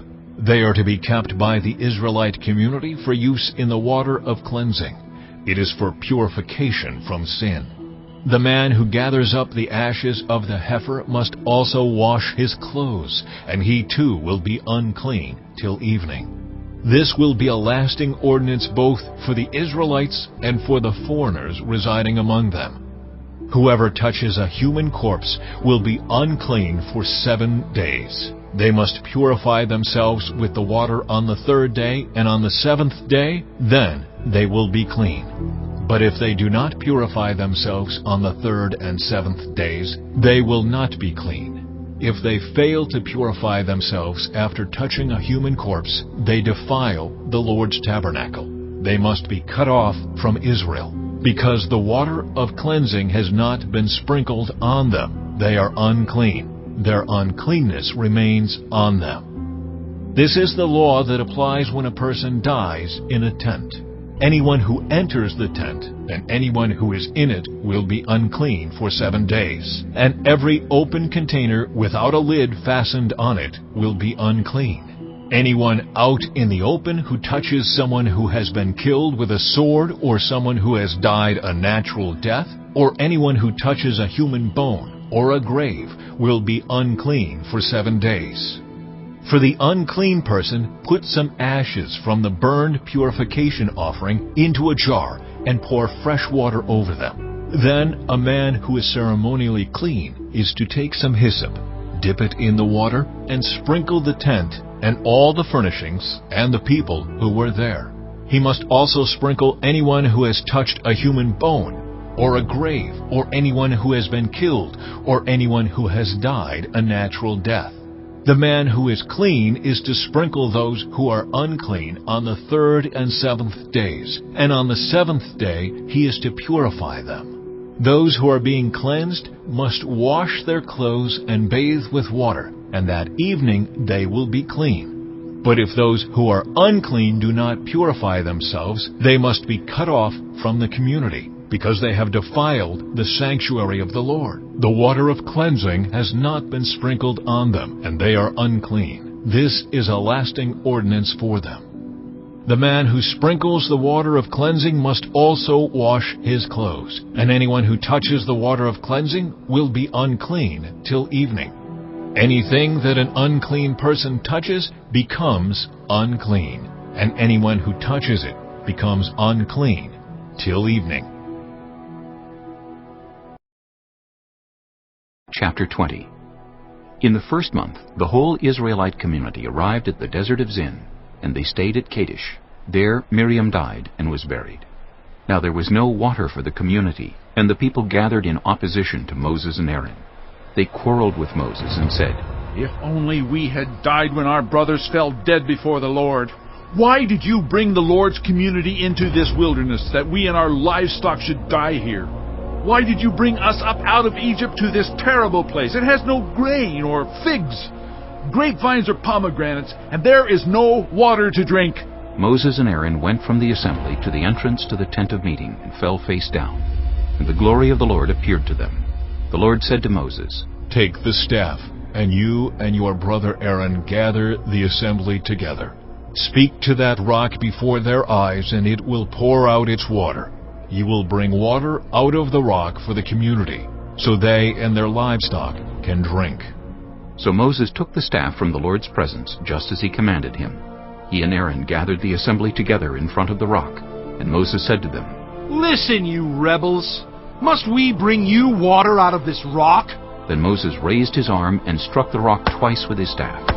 Water gushed out, and the community and their livestock drank. But the Lord said to Moses and Aaron, "Because you did not trust in me enough to honor me as holy in the sight of the Israelites, you will not bring this community into the land I give them." These were the waters of Meribah, where the Israelites quarreled with the Lord, and where he was proved holy among them. Moses sent messengers from Kadesh to the king of Edom, saying, "This is what your brother Israel says. You know about all the hardships that have come on us. Our ancestors went down into Egypt, and we lived there many years. The Egyptians mistreated us and our ancestors, but when we cried out to the Lord, He heard our cry and sent an angel and brought us out of Egypt. Now we are here at Kadesh, a town on the edge of your territory. Please let us pass through your country. We will not go through any field or vineyard, or drink water from any well. We will travel along the king's highway, and not turn to the right or to the left, until we have passed through your territory." But Edom answered, "You may not pass through here. If you try, we will march out and attack you with the sword." The Israelites replied, "We will go along the main road, and if we or our livestock drink any of your water, we will pay for it. We only want to pass through on foot, nothing else." Again they answered, "You may not pass through." Then Edom came out against them with a large and powerful army. Since Edom refused to let them go through their territory, Israel turned away from them. The whole Israelite community set out from Kadesh and came to Mount Hor. At Mount Hor, near the border of Edom, the Lord said to Moses and Aaron, "Aaron will be gathered to his people. He will not enter the land I give the Israelites, because both of you rebelled against my command at the waters of Meribah. Get Aaron and his son Eleazar and take them up Mount Hor. Remove Aaron's garments and put them on his son Eleazar, for Aaron will be gathered to his people. He will die there." Moses did as the Lord commanded. They went up Mount Hor in the sight of the whole community. Moses removed Aaron's garments and put them on his son Eleazar. And Aaron died there on top of the mountain. Then Moses and Eleazar came down from the mountain. And when the whole community learned that Aaron had died, all the Israelites mourned for him 30 days. Chapter 21. When the Canaanite king of Arad, who lived in the Negev, heard that Israel was coming along the road to Atharim, he attacked the Israelites and captured some of them. Then Israel made this vow to the Lord: If you will deliver these people into our hands, we will totally destroy their cities. The Lord listened to Israel's plea and gave the Canaanites over to them. They completely destroyed them in their towns, so the place was named Hormah. They traveled from Mount Hor along the route to the Red Sea, to go around Edom. But the people grew impatient on the way. They spoke against God and against Moses, and said, Why have you brought us up out of Egypt to die in the wilderness? There is no bread, there is no water, and we detest this miserable food. Then the Lord sent venomous snakes among them. They bit the people, and many Israelites died. The people came to Moses and said, We sinned when we spoke against the Lord and against you. Pray that the Lord will take the snakes away from us. So Moses prayed for the people. The Lord said to Moses, Make a snake and put it up on a pole. Anyone who is bitten can look at it and live. So Moses made a bronze snake and put it up on a pole.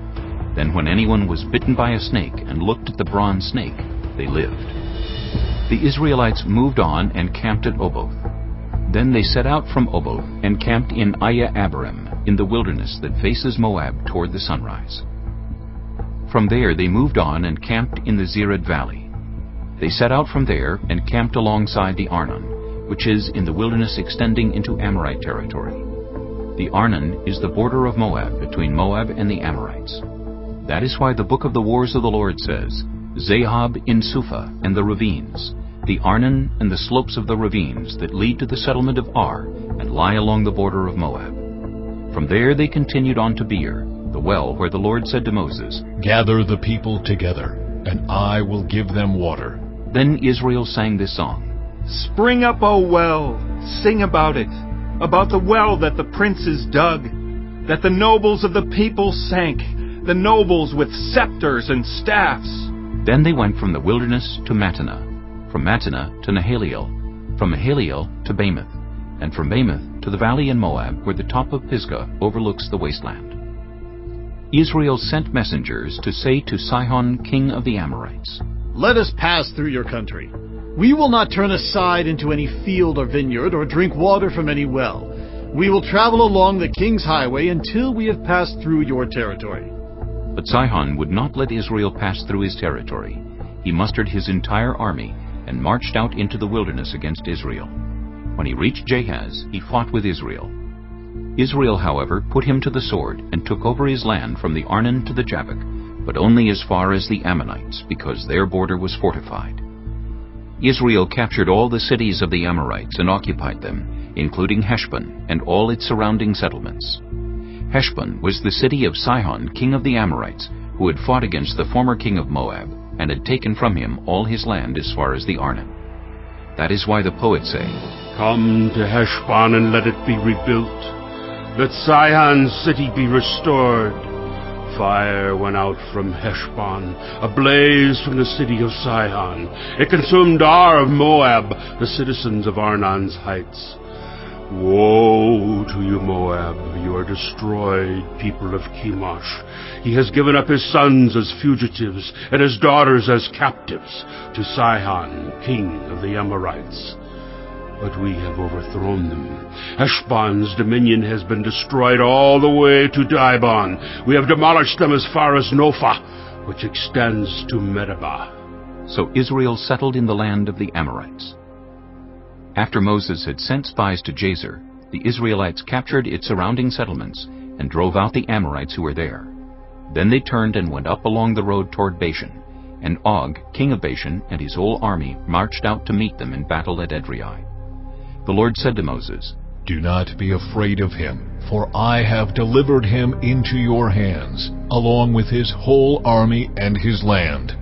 Do to him what you did to Sihon, king of the Amorites, who reigned in Heshbon. So they struck him down, together with his sons and his whole army, leaving them no survivors, and they took possession of his land.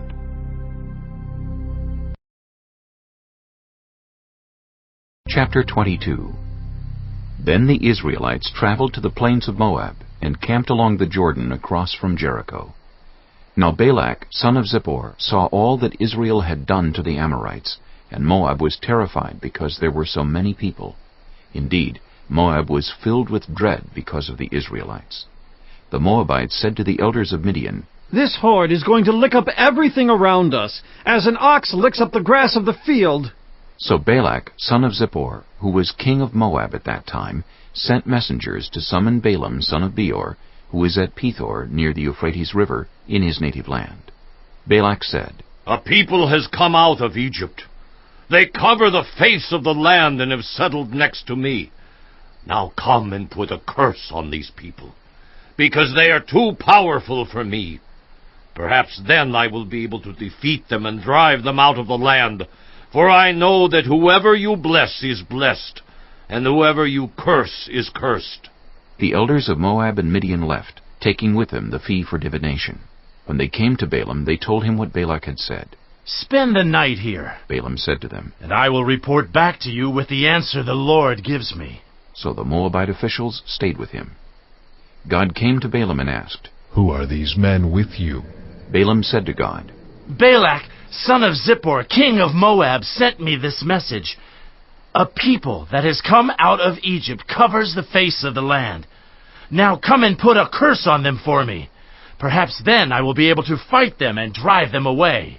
But God said to Balaam, "Do not go with them. You must not put a curse on those people, because they are blessed." The next morning Balaam got up and said to Balak's officials, "Go back to your own country, for the Lord has refused to let me go with you." So the Moabite officials returned to Balak and said, "Balaam refused to come with us." Then Balak sent other officials, more numerous and more distinguished than the first. They came to Balaam and said, "This is what Balak, son of Zippor, says. Do not let anything keep you from coming to me, because I will reward you handsomely and do whatever you say. Come and put a curse on these people for me."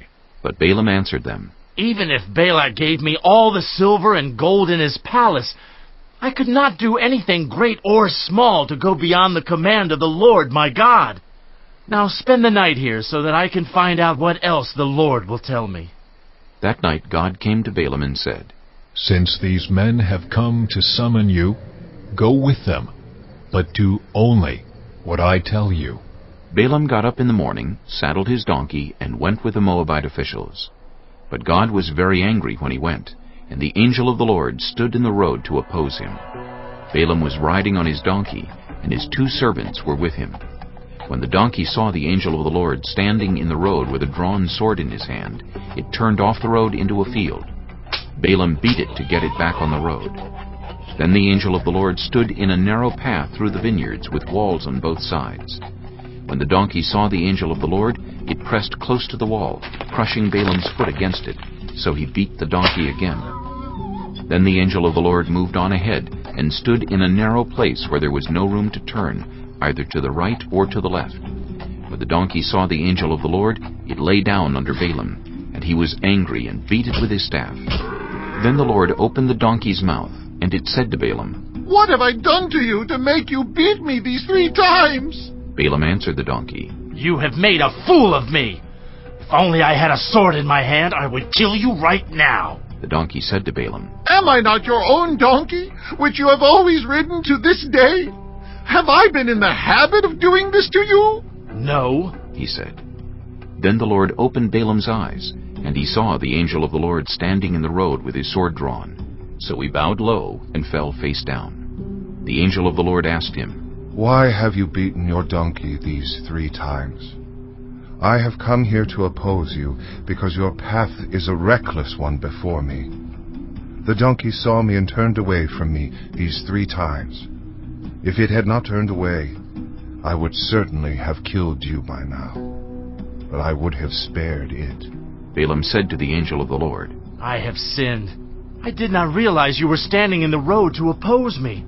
Now if you are displeased, I will go back. The angel of the Lord said to Balaam, Go with the men, but speak only what I tell you. So Balaam went with Balak's officials. When Balak heard that Balaam was coming, he went out to meet him at the Moabite town on the Arnon border at the edge of his territory.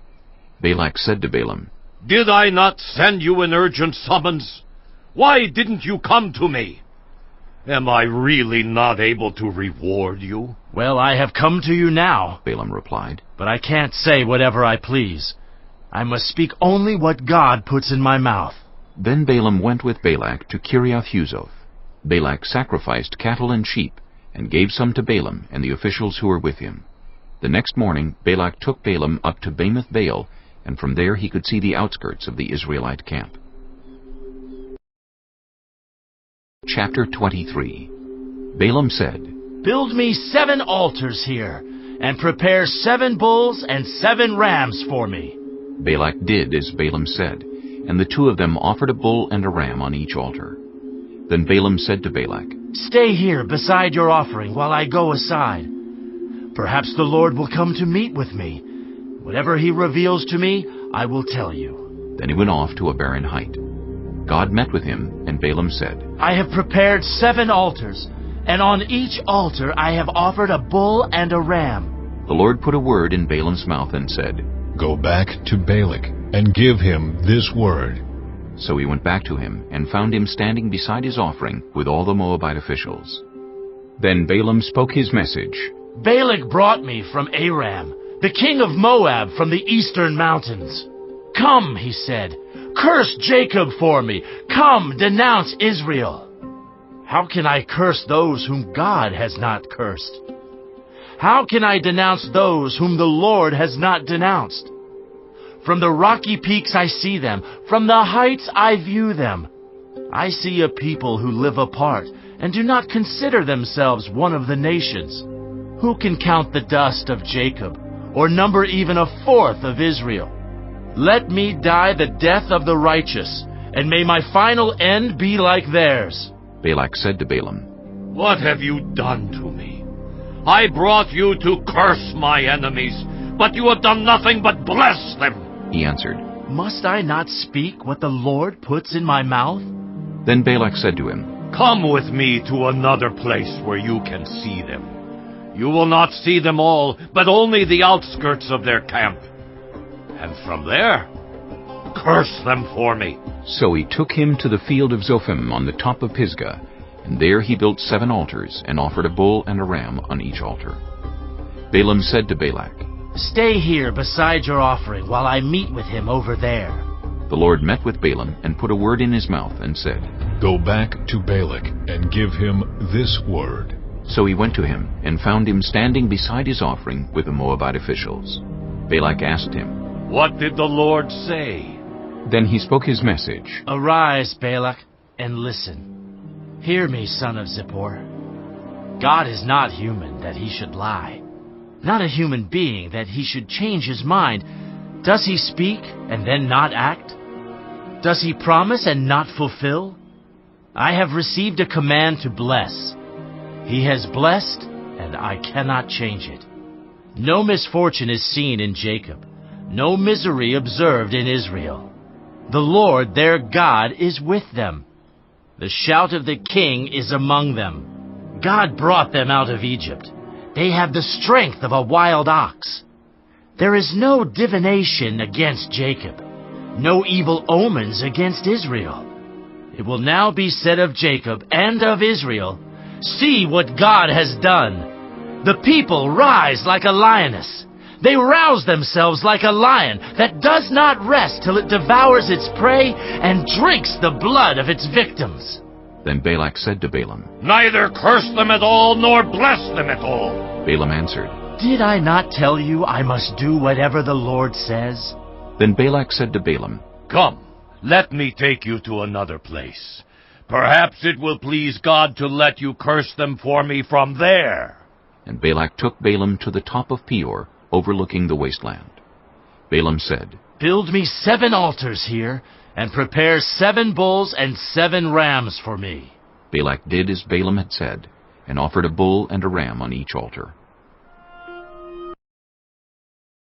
Chapter 24. Now when Balaam saw that it pleased the Lord to bless Israel, he did not resort to divination as at other times, but turned his face toward the wilderness. When Balaam looked out and saw Israel encamped tribe by tribe, the Spirit of God came on him, and he spoke his message. The prophecy of Balaam, son of Beor, the prophecy of one whose eye sees clearly, the prophecy of one who hears the words of God, who sees a vision from the Almighty, who falls prostrate, and whose eyes are opened. How beautiful are your tents, Jacob, your dwelling places, Israel. Like valleys they spread out, like gardens beside a river, like aloes planted by the Lord, like cedars beside the waters. Water will flow from their buckets. Their seed will have abundant water. Their king will be greater than Agag. Their kingdom will be exalted. God brought them out of Egypt. They have the strength of a wild ox. They devour hostile nations and break their bones in pieces. With their arrows they pierce them. Like a lion they crouch and lie down. Like a lioness, who dares to rouse them? May those who bless you be blessed, and those who curse you be cursed. Then Balak's anger burned against Balaam. He struck his hands together and said to him, I summoned you to curse my enemies, but you have blessed them these 3 times. Now leave at once and go home. I said I would reward you handsomely, but the Lord has kept you from being rewarded. Balaam answered Balak, Did I not tell the messengers you sent me? Even if Balak gave me all the silver and gold in his palace, I could not do anything of my own accord, good or bad, to go beyond the command of the Lord, and I must say only what the Lord says? Now I am going back to my people. But come, let me warn you of what this people will do to your people in days to come. Then he spoke his message. The prophecy of Balaam, son of Beor, the prophecy of one whose eye sees clearly, the prophecy of one who hears the words of God, who has knowledge from the Most High, who sees a vision from the Almighty, who falls prostrate and whose eyes are opened. I see him, but not now. I behold him, but not near. A star will come out of Jacob. A scepter will rise out of Israel. He will crush the foreheads of Moab, the skulls of all the people of Sheth. Edom will be conquered. Seir, his enemy, will be conquered, but Israel will grow strong. A ruler will come out of Jacob and destroy the survivors of the city.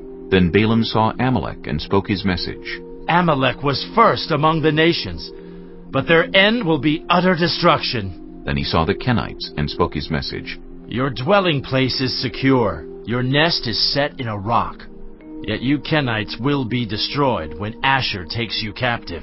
Then he spoke his message. Alas, who can live when God does this? Ships will come from the shores of Cyprus. They will subdue Asher and Eber, but they too will come to ruin. Then Balaam got up and returned home, and Balak went his own way. Chapter 25. While Israel was staying in Shittim, the men began to indulge in sexual immorality with Moabite women, who invited them to the sacrifices to their gods. The people ate the sacrificial meal and bowed down before these gods. So Israel yoked themselves to the Baal of Peor, and the Lord's anger burned against them. The Lord said to Moses, Take all the leaders of these people, kill them, and expose them in broad daylight before the Lord, so that the Lord's fierce anger may turn away from Israel. So Moses said to Israel's judges, Each of you must put to death those of your people who have yoked themselves to the Baal of Peor. Then an Israelite man brought into the camp a Midianite woman right before the eyes of Moses and the whole assembly of Israel, while they were weeping at the entrance to the tent of meeting. When Phinehas, son of Eleazar, the son of Aaron the priest, saw this, he left the assembly, took a spear in his hand, and followed the Israelite into the tent. He drove the spear into both of them, right through the Israelite man and into the woman's stomach. Then the plague against the Israelites was stopped, but those who died in the plague numbered 24,000. The Lord said to Moses, Phinehas, son of Eleazar, the son of Aaron the priest, has turned my anger away from the Israelites. Since he was as zealous for my honor among them as I am, I did not put an end to them in my zeal. Therefore tell him I am making my covenant of peace with him. He and his descendants will have a covenant of a lasting priesthood, because he was zealous for the honor of his God and made atonement for the Israelites.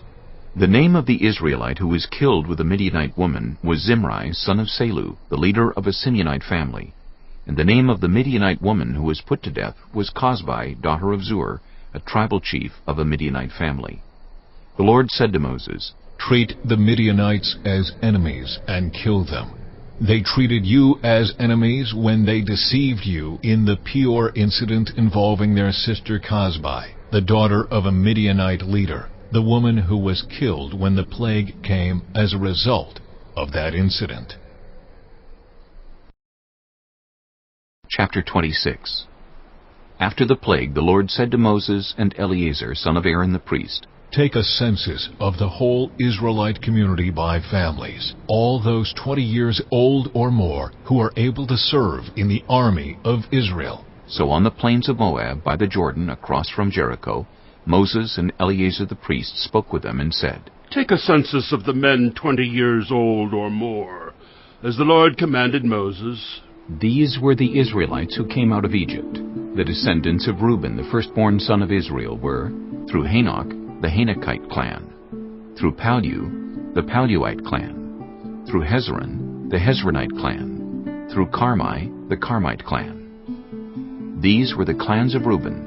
Those numbered were 43,730. The son of Palu was Eliab, and the sons of Eliab were Nemuel, Dathan, and Abiram. The same Dathan and Abiram were the community officials who rebelled against Moses and Aaron, and were among Korah's followers when they rebelled against the Lord. The earth opened its mouth and swallowed them, along with Korah, whose followers died when the fire devoured the 250 men, and they served as a warning sign. The line of Korah, however, did not die out. The descendants of Simeon by their clans were, through Nemuel, the Nemuelite clan, through Jamin, the Jaminite clan, through Jachin, the Jachinite clan, through Zerah, the Zerahite clan, through Shaul, the Shaulite clan. These were the clans of Simeon. Those numbered were 22,200.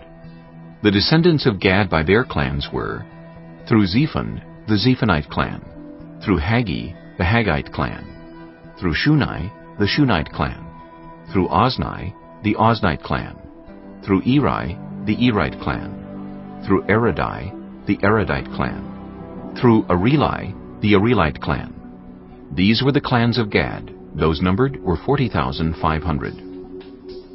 And Onan were sons of Judah, but they died in Canaan. The descendants of Judah by their clans were, through Shelah, the Shelonite clan, through Perez, the Perezite clan, through Zerah, the Zerahite clan. The descendants of Perez were, through Hezron, the Hezronite clan, through Hamel, the Hamelite clan. These were the clans of Judah. Those numbered were 76,500. The descendants of Issachar by their clans were, through Tola, the Tolaite clan, through Puah, the Puite clan, through Jashub, the Jashabite clan, through Shimron, the Shimronite clan. These were the clans of Issachar. Those numbered were 64,300.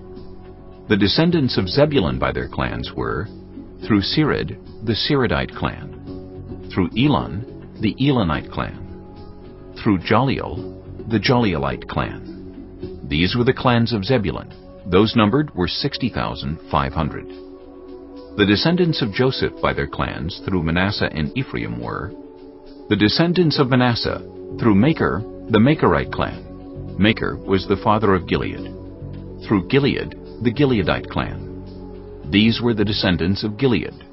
Through Iezer, the Iezerite clan. Through Helek, the Helekite clan. Through Asriel, the Asrielite clan. Through Shechem, the Shechemite clan. Through Shemida, the Shemidaite clan. Through Heifer, the Heiferite clan. Zelophehad, son of Heifer, had no sons. He had only daughters, whose names were Mahlah, Noah, Hoglah, Milcah, and Tirzah. These were the clans of Manasseh. Those numbered were 52,700. These were the descendants of Ephraim by their clans. Through Shuthelah, the Shuthelahite clan. Through Becher, the Becherite clan. Through Tahan, the Tahanite clan. These were the descendants of Shuthelah. Through Eran, the Eranite clan. These were the clans of Ephraim. Those numbered were 32,500. These were the descendants of Joseph by their clans. The descendants of Benjamin by their clans were, through Bela, the Belaite clan. Through Ashbel, the Ashbelite clan. Through Ahiram, the Ahiramite clan. Through Shupham, the Shuphamite clan. Through Hupham, the Huphamite clan. The descendants of Bela through Ard and Naaman were, through Ard, the Ardite clan. Through Naaman, the Naamite clan. These were the clans of Benjamin. Those numbered were 45,600. These were the descendants of Dan by their clans. Through Shuham, the Shuhamite clan. These were the clans of Dan. All of them were Shuhamite clans, and those numbered were 64,400. The descendants of Asher by their clans were, through Imnah, the Imnite clan. Through Ishvi, the Ishvite clan. Through Beriah, the Beriahite clan. And through the descendants of Beriah, through Heber, the Heberite clan. Through Malchiel, the Malchielite clan. Asher had a daughter named Serah. These were the clans of Asher. Those numbered were 53,400. The descendants of Naphtali by their clans were, through Jaziel, the Jazielite clan. Through Guni, the Gunite clan. Through Jezer, the Jezerite clan. Through Shillem, the Shillemite clan. These were the clans of Naphtali. Those numbered were 45,400. The total number of men of Israel was 601,730. The Lord said to Moses, "The land is to be allotted to them as an inheritance based on the number of names. To a larger group give a larger inheritance, and to a smaller group a smaller one. Each is to receive its inheritance according to the number of those listed. Be sure that the land is distributed by lot. What each group inherits will be according to the names for its ancestral tribe. Each inheritance is to be distributed by lot among the larger and smaller groups." These were the Levites who were counted by their clans. Through Gershon, the Gershonite clan. Through Kohath, the Kohathite clan. Through Merari, the Merarite clan. These also were Levite clans: the Libnite clan, the Hebronite clan, the Malite clan, the Mushite clan, the Korahite clan. Kohath was the forefather of Amram. The name of Amram's wife was Jochebed, a descendant of Levi, who was born to the Levites in Egypt. To Amram she bore Aaron, Moses, and their sister Miriam. Aaron was the father of Nadab and Abihu, Eleazar and Ithamar. But Nadab and Abihu died when they made an offering before the Lord with unauthorized fire. All the male Levites a month old or more numbered 23,000. They were not counted along with the other Israelites because they received no inheritance among them. These are the ones counted by Moses and Eleazar the priest when they counted the Israelites on the plains of Moab by the Jordan across from Jericho. Not one of them was among those counted by Moses and Aaron the priest when they counted the Israelites in the desert of Sinai. For the Lord had told those Israelites they would surely die in the wilderness, and not one of them was left except Caleb son of Jephunneh and Joshua son of Nun. Chapter 27. The daughters of Zelophehad, son of Heifer, the son of Gilead, the son of Machir, the son of Manasseh, belonged to the clans of Manasseh, son of Joseph. The names of the daughters were Mahlah, Noah, Hoglah, Milcah, and Tirzah.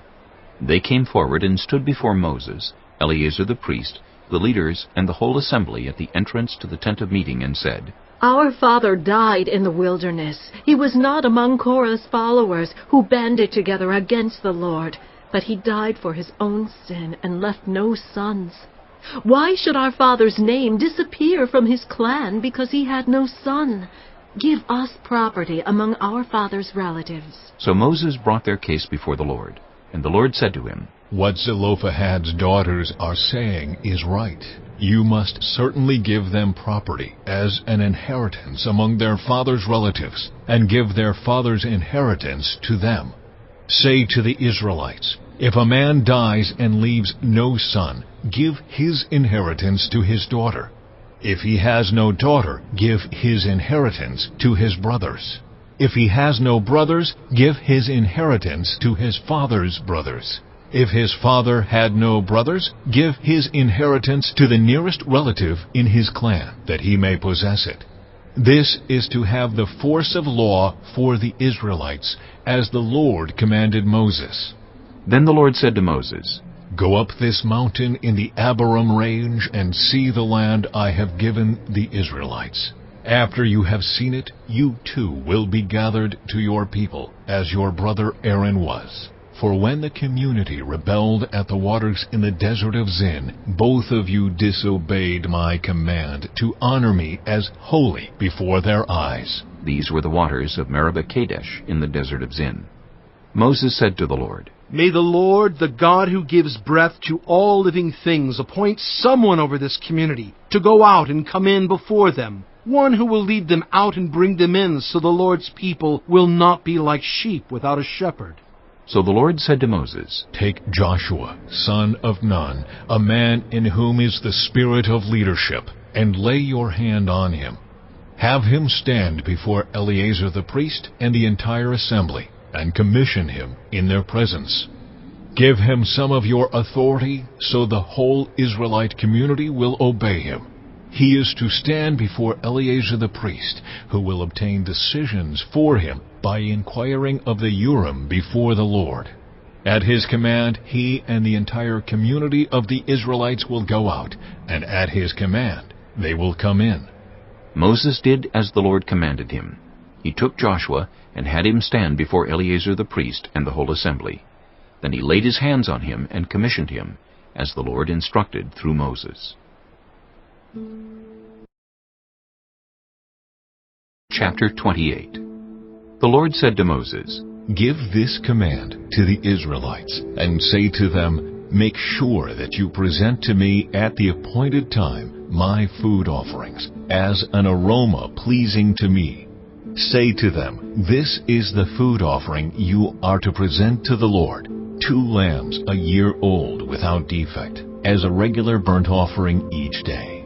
Offer 1 lamb in the morning and the other at twilight, together with a grain offering of 1/10 of an ephah of the finest flour, mixed with 1/4 of a hin of oil from pressed olives.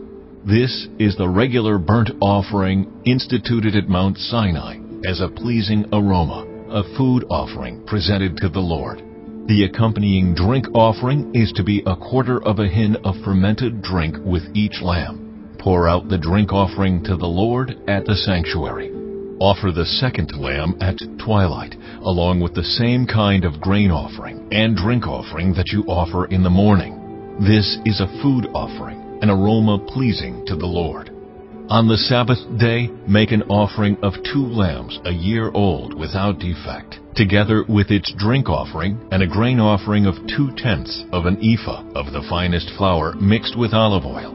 This is the burnt offering for every Sabbath, in addition to the regular burnt offering and its drink offering. On the 1st of every month, present to the Lord a burnt offering of 2 young bulls, 1 ram, and 7 male lambs a year old, all without defect. With each bull there is to be a grain offering of 3/10 of an ephah of the finest flour, mixed with oil. With the ram, a grain offering of 2/10 of an ephah of the finest flour, mixed with oil. And with each lamb, a grain offering of 1/10 of an ephah of the finest flour, mixed with oil.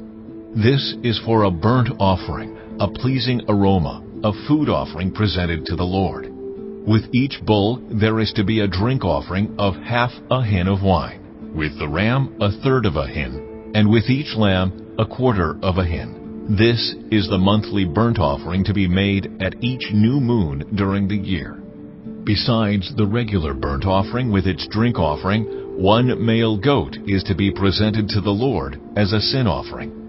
On the 14th day of the 1st month, the Lord's Passover is to be held. On the 15th day of this month, there is to be a festival. For 7 days eat bread made without yeast. On the first day hold a sacred assembly and do no regular work. Present to the Lord a food offering consisting of a burnt offering of 2 young bulls, 1 ram, and 7 male lambs a year old, all without defect. With each bull offer a grain offering of 3/10 of an ephah of the finest flour mixed with oil. With the ram 2/10, and with each of the 7 lambs 1/10. Include 1 male goat as a sin offering to make atonement for you. Offer these in addition to the regular morning burnt offering. In this way, present the food offering every day for 7 days as an aroma pleasing to the Lord. It is to be offered in addition to the regular burnt offering and its drink offering. On the 7th day, hold a sacred assembly and do no regular work. On the day of first fruits, when you present to the Lord an offering of new grain during the Festival of Weeks, hold a sacred assembly and do no regular work. Present a burnt offering of 2 young bulls, 1 ram, and 7 male lambs a year old, as an aroma pleasing to the Lord. With each bull there is to be a grain offering of 3/10 of an ephah of the finest flour, mixed with oil. With the ram 2/10, and with each of the 7 lambs 1/10. Include 1 male goat to make atonement for you. Offer these together with their drink offerings, in addition to the regular burnt offering and its grain offering. Be sure the animals are without defect. Chapter 29. On the first day of the 7th month, hold a sacred assembly and do no regular work. It is a day for you to sound the trumpets. As an aroma pleasing to the Lord, offer a burnt offering of 1 young bull, 1 ram, and 7 male lambs a year old, all without defect. With the bull, offer a grain offering of 3/10 of an ephah of the finest flour mixed with olive oil. With the ram, 2/10, and with each of the 7 lambs, 1/10. Include 1 male goat as a sin offering to make atonement for you. These are in addition to the monthly and daily burnt offerings, with their grain offerings and drink offerings as specified. They are food offerings presented to the Lord, a pleasing aroma. On the 10th day of this 7th month, hold a sacred assembly. You must deny yourselves and do no work. Present as an aroma pleasing to the Lord a burnt offering of 1 young bull, 1 ram, and 7 male lambs a year old, all without defect. With the bull, offer a grain offering of 3/10 of an ephah of the finest flour mixed with oil. With the ram, 2/10, and with each of the 7 lambs, 1/10. Include 1 male goat as a sin offering, in addition to the sin offering for atonement and the regular burnt offering with its grain offering and their drink offerings. On the 15th day of the 7th month, hold a sacred assembly and do no regular work. Celebrate a festival to the Lord for 7 days.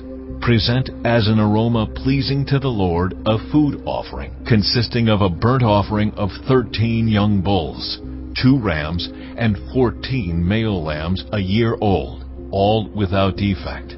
With each of the 13 bulls, offer a grain offering of 3/10 of an ephah of the finest flour mixed with oil. With each of the 2 rams, 2/10, and with each of the 14 lambs, 1/10. Include 1 male goat as a sin offering in addition to the regular burnt offering with its grain offering and drink offering. On the 2nd day, offer 12 young bulls, 2 rams, and 14 male lambs a year old, all without defect. With the bulls, rams, and lambs, offer their grain offerings and drink offerings according to the number specified. Include 1 male goat as a sin offering, in addition to the regular burnt offering with its grain offering and their drink offerings. On the 3rd day, offer 11 bulls, 2 rams, and 14 male lambs a year old, all without defect. With the bulls, rams, and lambs, offer their grain offerings and drink offerings according to the number specified. Include 1 male goat as a sin offering, in addition to the regular burnt offering with its grain offering and drink offering. On the 4th day, offer 10 bulls, 2 rams, and 14 male lambs a year old, all without defect. With the bulls, rams, and lambs, offer their grain offerings and drink offerings according to the number specified. Include 1 male goat as a sin offering, in addition to the regular burnt offering with its grain offering and drink offering. On the 5th day, offer 9 bulls, 2 rams, and 14 male lambs a year old, all without defect. With the bulls, rams, and lambs, offer their grain offerings and drink offerings according to the number specified. Include 1 male goat as a sin offering, in addition to the regular burnt offering with its grain offering and drink offering. On the 6th day, offer 8 bulls, 2 rams, and 14 male lambs a year old, all without defect. With the bulls, rams, and lambs, offer their grain offerings and drink offerings according to the number specified. Include 1 male goat as a sin offering, in addition to the regular burnt offering with its grain offering and drink offering. On the 7th day, offer 7 bulls, 2 rams, and 14 male lambs a year old, all without defect. With the bulls, rams, and lambs, offer their grain offerings and drink offerings according to the number specified. Include 1 male goat as a sin offering, in addition to the regular burnt offering with its grain offering and drink offering. On the 8th day, hold a closing special assembly and do no regular work. Present as an aroma pleasing to the Lord a food offering consisting of a burnt offering of 1 bull, 1 ram, and 7 male lambs a year old, all without defect. With the bull, the ram, and the lambs, offer their grain offerings and drink offerings according to the number specified. Include 1 male goat as a sin offering in addition to the regular burnt offering with its grain offering and drink offering. In addition to what you vow and your free will offerings, offer these to the Lord at your appointed festivals: your burnt offerings, grain offerings, drink offerings, and fellowship offerings. Moses told the Israelites all that the Lord commanded him. Chapter 30. Moses said to the heads of the tribes of Israel, "This is what the Lord commands. When a man makes a vow to the Lord or takes an oath to obligate himself by a pledge, he must not break his word, but must do everything he said. When a young woman still living in her father's household makes a vow to the Lord, or obligates herself by a pledge, and her father hears about her vow or pledge, but says nothing to her, then all her vows and every pledge by which she obligated herself will stand. But if her father forbids her when he hears about it, none of her vows or the pledges by which she obligated herself will stand. The Lord will release her because her father has forbidden her. If she marries after she makes a vow, or after her lips utter a rash promise by which she obligates herself, and her husband hears about it, but says nothing to her, then her vows or the pledges by which she obligated herself will stand. But if her husband forbids her when he hears about it, he nullifies the vow that obligates her or the rash promise by which she obligates herself, and the Lord will release her. Any vow or obligation taken by a widow or divorced woman will be binding on her. If a woman living with her husband makes a vow or obligates herself by a pledge under oath, and her husband hears about it but says nothing to her and does not forbid her, then all her vows or the pledges by which she obligated herself will stand. But if her husband nullifies them when he hears about them, then none of the vows or pledges that came from her lips will stand. Her husband has nullified them, and the Lord will release her. Her husband may confirm or nullify any vow she makes, or any sworn pledge to deny herself. But if her husband says nothing to her about it from day to day, then he confirms all her vows, or the pledges binding on her. He confirms them by saying nothing to her when he hears about them. If, however, he nullifies them sometime after he hears about them, then he must bear the consequences of her wrongdoing.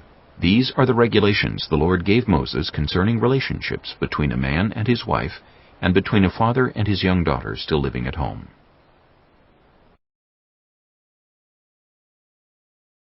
Chapter 31. The Lord said to Moses, Take vengeance on the Midianites for the Israelites. After that, you will be gathered to your people. So Moses said to the people, Arm some of your men to go to war against the Midianites, so that they may carry out the Lord's vengeance on them. Send into battle 1,000 men from each of the tribes of Israel. So 12,000 men armed for battle, 1,000 from each tribe, were supplied from the clans of Israel.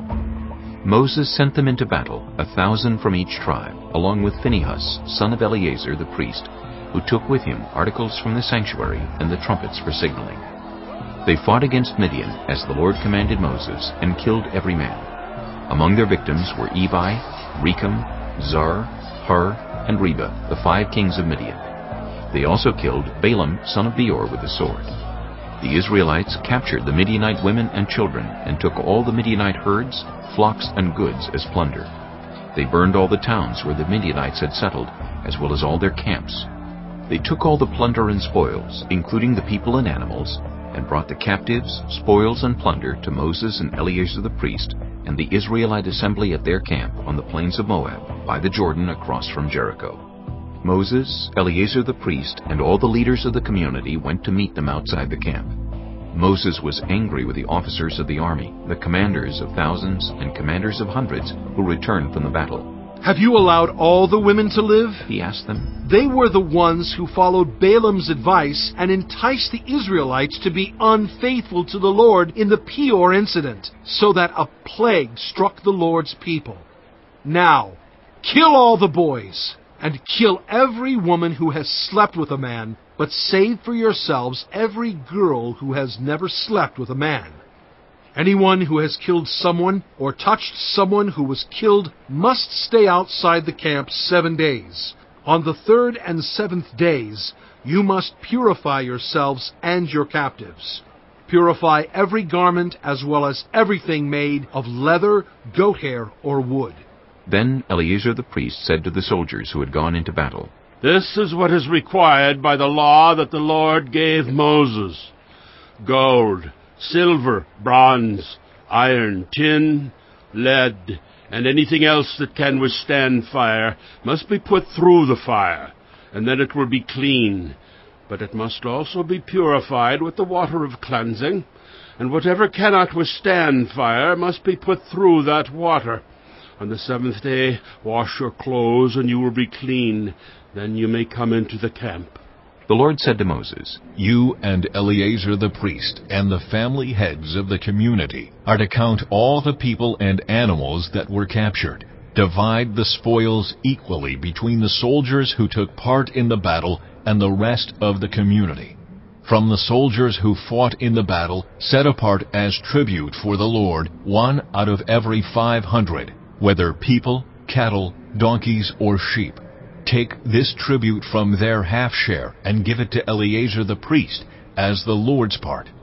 From the Israelites' half, select 1 out of every 50, whether people, cattle, donkeys, sheep, or other animals. Give them to the Levites, who are responsible for the care of the Lord's tabernacle. So Moses and Eleazar the priest did as the Lord commanded Moses. The plunder remaining from the spoils that the soldiers took was 675,000 sheep, 72,000 cattle, 61,000 donkeys, and 32,000 women who had never slept with a man.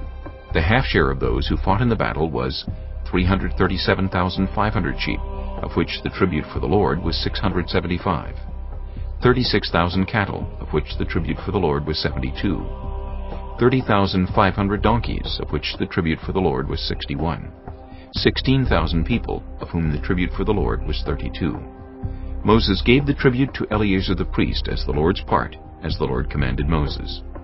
The half belonging to the Israelites, which Moses set apart from that of the fighting men, the community's half, was 337,500 sheep, 36,000 cattle, 30,500 donkeys, and 16,000 people. From the Israelites' half, Moses selected 1 out of every 50 people and animals as the Lord commanded him, and gave them to the Levites, who were responsible for the care of the Lord's tabernacle. Then the officers who were over the units of the army, the commanders of thousands and commanders of hundreds, went to Moses and said to him, "Your servants have counted the soldiers under our command, and not one is missing.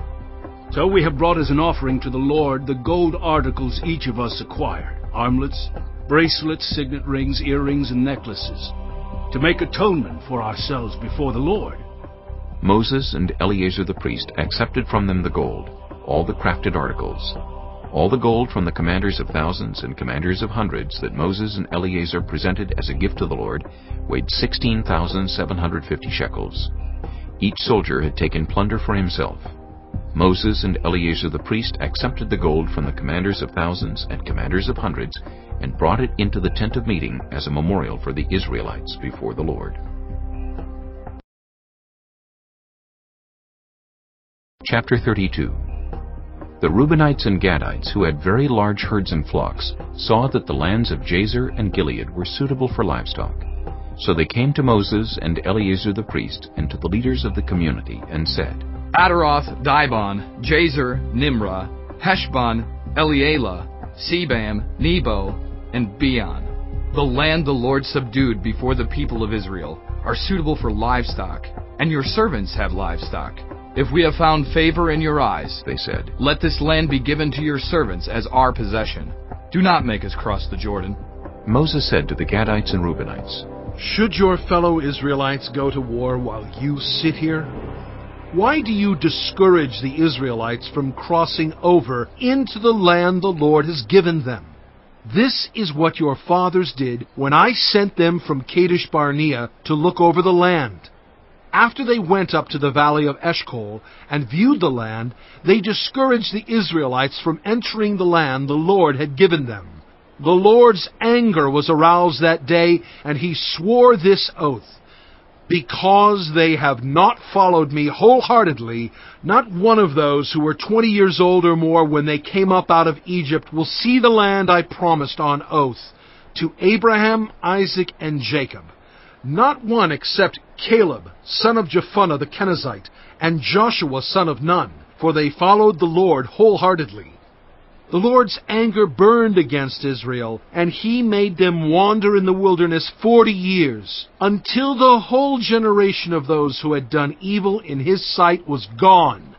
And here you are, a brood of sinners, standing in the place of your fathers, and making the Lord even more angry with Israel.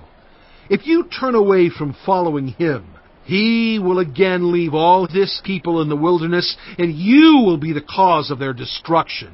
Then they came up to him and said, We would like to build pens here for our livestock and cities for our women and children.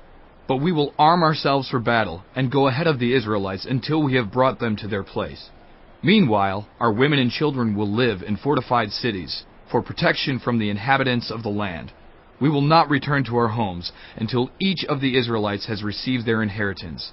We will not receive any inheritance with them on the other side of the Jordan, because our inheritance has come to us on the east side of the Jordan. Then Moses said to them, If you will do this, if you will arm yourselves before the Lord for battle, and if all of you who are armed cross over the Jordan before the Lord until he has driven his enemies out before him, then when the land is subdued before the Lord, you may return and be free from your obligation to the Lord and to Israel. And this land will be your possession before the Lord. But if you fail to do this, you will be sinning against the Lord, and you may be sure that your sin will find you out. Build cities for your women and children, and pens for your flocks, but do what you have promised. The Gadites and Reubenites said to Moses, We, your servants, will do as our Lord commands. Our children and wives, our flocks and herds will remain here in the cities of Gilead.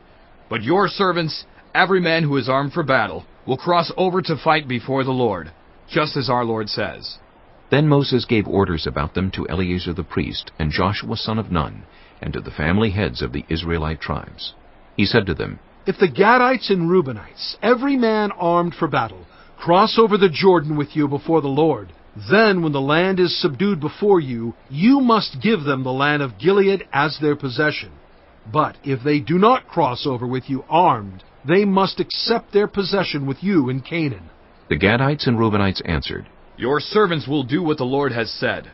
We will cross over before the Lord into Canaan armed, but the property we inherit will be on this side of the Jordan. Then Moses gave to the Gadites, the Reubenites, and the half-tribe of Manasseh, son of Joseph, the kingdom of Sihon, king of the Amorites, and the kingdom of Og, king of Bashan, the whole land with its cities and the territory around them. The Gadites built up Dibon, Ataroth, Aroer, Atroth-Shophan, Jazer, Jogbehah, Beth-Nimrah, and Beth-Haran as fortified cities, and built pens for their flocks. And the Reubenites rebuilt Heshbon, Elealeh, and Kiriathaim, as well as Nebo and Baal-Meon. These names were changed, and Sibmah. They gave names to the cities they rebuilt. The descendants of Machir, son of Manasseh, went to Gilead, captured it, and drove out the Amorites who were there. So Moses gave Gilead to the Machirites, the descendants of Manasseh, and they settled there. Jair, a descendant of Manasseh, captured their settlements and called them Havoth-Jair. And Nobah captured Kenath and its surrounding settlements and called it Nobah after himself. Chapter 33. Here are the stages in the journey of the Israelites when they came out of Egypt by divisions under the leadership of Moses and Aaron. At the Lord's command, Moses recorded the stages in their journey. This is their journey by stages. The Israelites set out from Ramesses on the 15th day of the first month, the day after the Passover. They marched out defiantly in full view of all the Egyptians, who were burying all their firstborn, whom the Lord had struck down among them, for the Lord had brought judgment on their gods. The Israelites left Ramesses and camped at Succoth. They left Succoth and camped at Etham on the edge of the desert. They left Etham, turned back to Pi-hahiroth, to the east of Baal-Zephon, and camped near Migdol. They left Pi-hahiroth and passed through the sea into the desert. And when they had traveled for 3 days in the desert of Etham, they camped at Merah. They left Merah and went to Elim, where there were 12 springs and 70 palm trees, and they camped there. They left Elim and camped by the Red Sea. They left the Red Sea and camped in the desert of Sin. They left the desert of Sin and camped at Dophkah. They left Dophkah and camped at Alush. They left Alush and camped at Rephidim, where there was no water for the people to drink. They left Rephidim and camped in the desert of Sinai. They left the desert of Sinai and camped at Kibroth-Hattaavah. They left Kibroth-Hattaavah and camped at Hazereth. They left Hazereth and camped at Rithmah. They left Rithmah and camped at Rimmon-Perez. They left Rimmon-Perez and camped at Libnah. They left Libnah and camped at Rissah. They left Rissah and camped at Kehelatha. They left Kehelatha and camped at Mount Shephar. They left Mount Shephar and camped at Harada. They left Harada and camped at Makheloth. They left Makheloth and camped at Tahath. They left Tahath and camped at Tirah. They left Tirah and camped at Mithkah. They left Mithkah and camped at Hashmonah. They left Hashmonah and camped at Mosereth. They left Mosereth and camped at Beni-Jaakan. They left Beni-Jaakan and camped at Hor-Haggidgad. They left Hor-Haggidgad and camped at Jotbathah. They left Jotbathah and camped at Abrona. They left Abrona and camped at Ezion-Geber. They left Ezion-Geber and camped at Kadesh in the desert of Zin. They left Kadesh and camped at Mount Hor on the border of Edom. At the Lord's command, Aaron the priest went up Mount Hor, where he died on the first day of the 5th month of the 40th year after the Israelites came out of Egypt. Aaron was 123 years old when he died on Mount Hor. The Canaanite king of Arad, who lived in the Negev of Canaan, heard that the Israelites were coming. They left Mount Hor and camped at Zalmonah. They left Zalmonah and camped at Punon. They left Punon and camped at Oboth. They left Oboth and camped at Ie-Abarim on the border of Moab. They left Ie-Abarim and camped at Dibon-Gad. They left Dibon-Gad and camped at Almon-Diblathaim. They left Almon-Diblathaim and camped in the mountains of Abarim near Nebo. They left the mountains of Abarim and camped on the plains of Moab by the Jordan across from Jericho. There on the plains of Moab they camped along the Jordan from Beth-Jesimoth to Abel-Shittim. On the plains of Moab by the Jordan across from Jericho, the Lord said to Moses, Speak to the Israelites, and say to them, when you cross the Jordan into Canaan, drive out all the inhabitants of the land before you. Destroy all their carved images and their cast idols, and demolish all their high places. Take possession of the land and settle in it, for I have given you the land to possess. Distribute the land by lot according to your clans. To a larger group give a larger inheritance, and to a smaller group a smaller one. Whatever falls to them by lot will be theirs. Distribute it according to your ancestral tribes. But if you do not drive out the inhabitants of the land, those you allow to remain will become barbs in your eyes and thorns in your sides. They will give you trouble in the land where you will live, and then I will do to you what I planned to do to them. Chapter 34. The Lord said to Moses, Command the Israelites, and say to them, when you enter Canaan, the land that will be allotted to you as an inheritance is to have these boundaries. Your southern side will include some of the desert of Zin, along the border of Edom. Your southern boundary will start in the east from the southern end of the Dead Sea, cross south of Scorpion Pass, continue on to Zin, and go south of Kadesh Barnea. Then it will go to Hazer Adar and over to Asmon, where it will turn, join the Wadi of Egypt, and end at the Mediterranean Sea. Your western boundary will be the coast of the Mediterranean Sea. This will be your boundary on the west. For your northern boundary, run a line from the Mediterranean Sea to Mount Hor, and from Mount Hor to Lebo Hamath.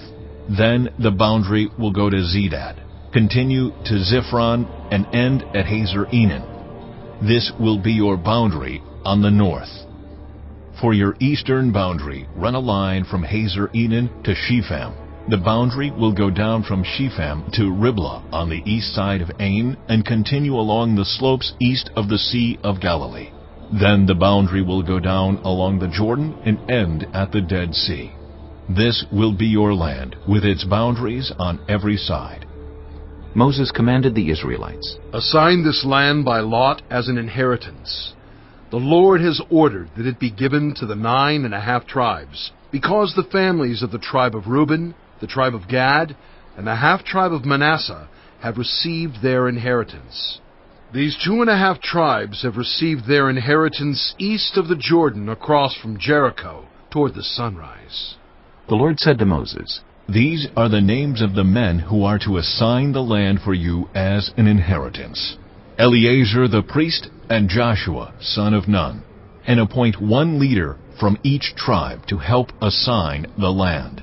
These are their names: Caleb, son of Jephunneh, from the tribe of Judah; Shemuel, son of Ammihud, from the tribe of Simeon; Elidad, son of Kislon, from the tribe of Benjamin; Bukai, son of Joglai, the leader from the tribe of Dan; Haniel, son of Ephod, the leader from the tribe of Manasseh, son of Joseph; Kemuel, son of Shiftan, the leader from the tribe of Ephraim, son of Joseph; Elizaphan, son of Parnak, the leader from the tribe of Zebulun; Paltiel, son of Azan, the leader from the tribe of Issachar; Ahihud, son of Shalomai, the leader from the tribe of Asher; Petahel, son of Ammihud, the leader from the tribe of Naphtali.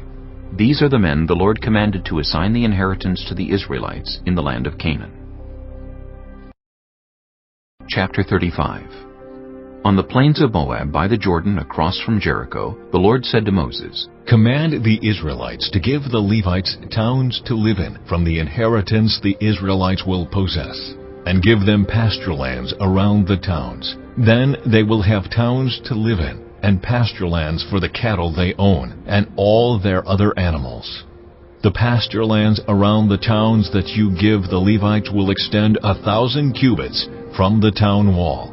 Outside the town, measure 2,000 cubits on the east side, 2,000 on the south side, 2,000 on the west, and 2,000 on the north, with the town in the center. They will have this area as pasture land for the towns. 6 of the towns you give the Levites will be cities of refuge, to which a person who has killed someone may flee. in addition give them 42 other towns. In all you must give the Levites 48 towns, together with their pasture lands.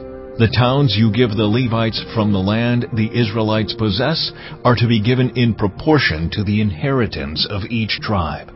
Take many towns from a tribe that has many, but few from one that has few. Then the Lord said to Moses, Speak to the Israelites, and say to them, When you cross the Jordan into Canaan, select some towns to be your cities of refuge, to which a person who has killed someone accidentally may flee. They will be places of refuge from the avenger, so that anyone accused of murder may not die before they stand trial before the assembly. These 6 towns you give will be your cities of refuge.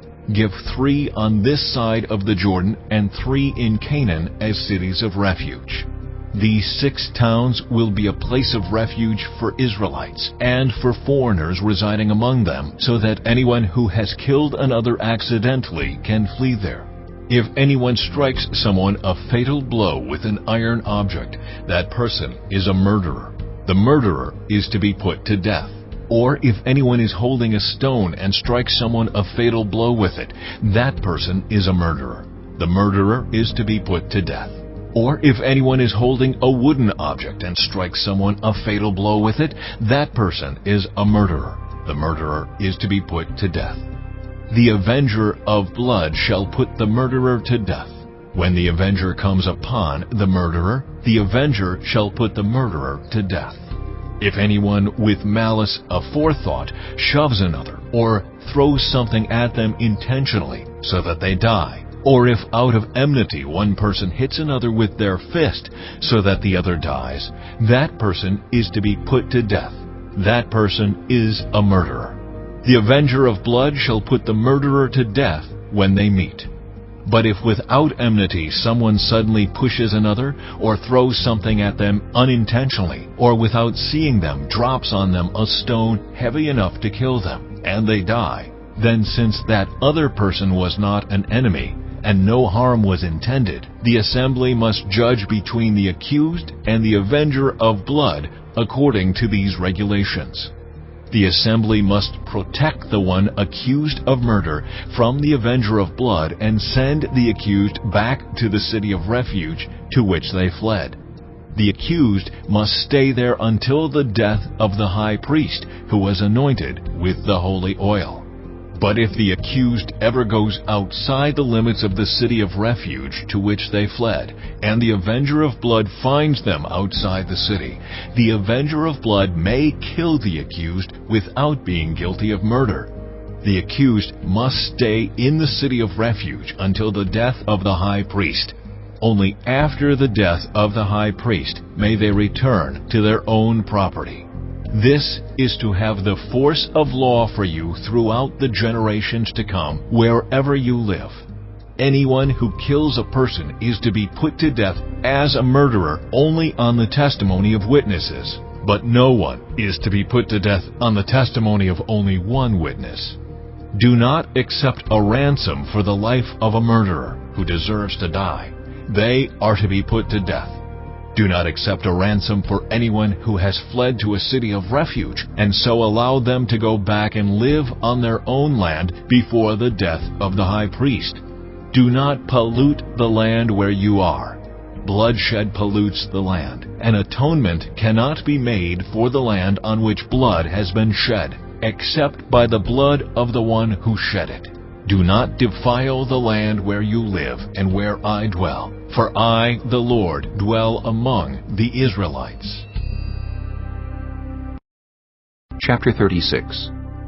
The family heads of the clan of Gilead, son of Machir, the son of Manasseh, who were from the clans of the descendants of Joseph, came and spoke before Moses and the leaders, the heads of the Israelite families. They said, When the Lord commanded my Lord to give the land as an inheritance to the Israelites by lot, He ordered you to give the inheritance of our brother Zelophehad to his daughters. Now, suppose they marry men from other Israelite tribes. Then their inheritance will be taken from our ancestral inheritance and added to that of the tribe they marry into. and so part of the inheritance allotted to us will be taken away. When the year of Jubilee for the Israelites comes, their inheritance will be added to that of the tribe into which they marry, and their property will be taken from the tribal inheritance of our ancestors." Then, at the Lord's command, Moses gave this order to the Israelites. What the tribe of the descendants of Joseph is saying is right. This is what the Lord commands for Zelophehad's daughters. They may marry anyone they please, as long as they marry within their father's tribal clan. No inheritance in Israel is to pass from one tribe to another, for every Israelite shall keep the tribal inheritance of their ancestors. Every daughter who inherits land in any Israelite tribe must marry someone in her father's tribal clan, so that every Israelite will possess the inheritance of their ancestors. No inheritance may pass from one tribe to another, for each Israelite tribe is to keep the land it inherits. So Zelophehad's daughters did as the Lord commanded Moses. Zelophehad's daughters, Mahlah, Tirzah, Hoglah, Milcah, and Noah, married their cousins on their father's side. They married within the clans of the descendants of Manasseh, son of Joseph, and their inheritance remained in their father's tribe and clan. These are the commands and regulations the Lord gave through Moses to the Israelites on the plains of Moab by the Jordan across from Jericho.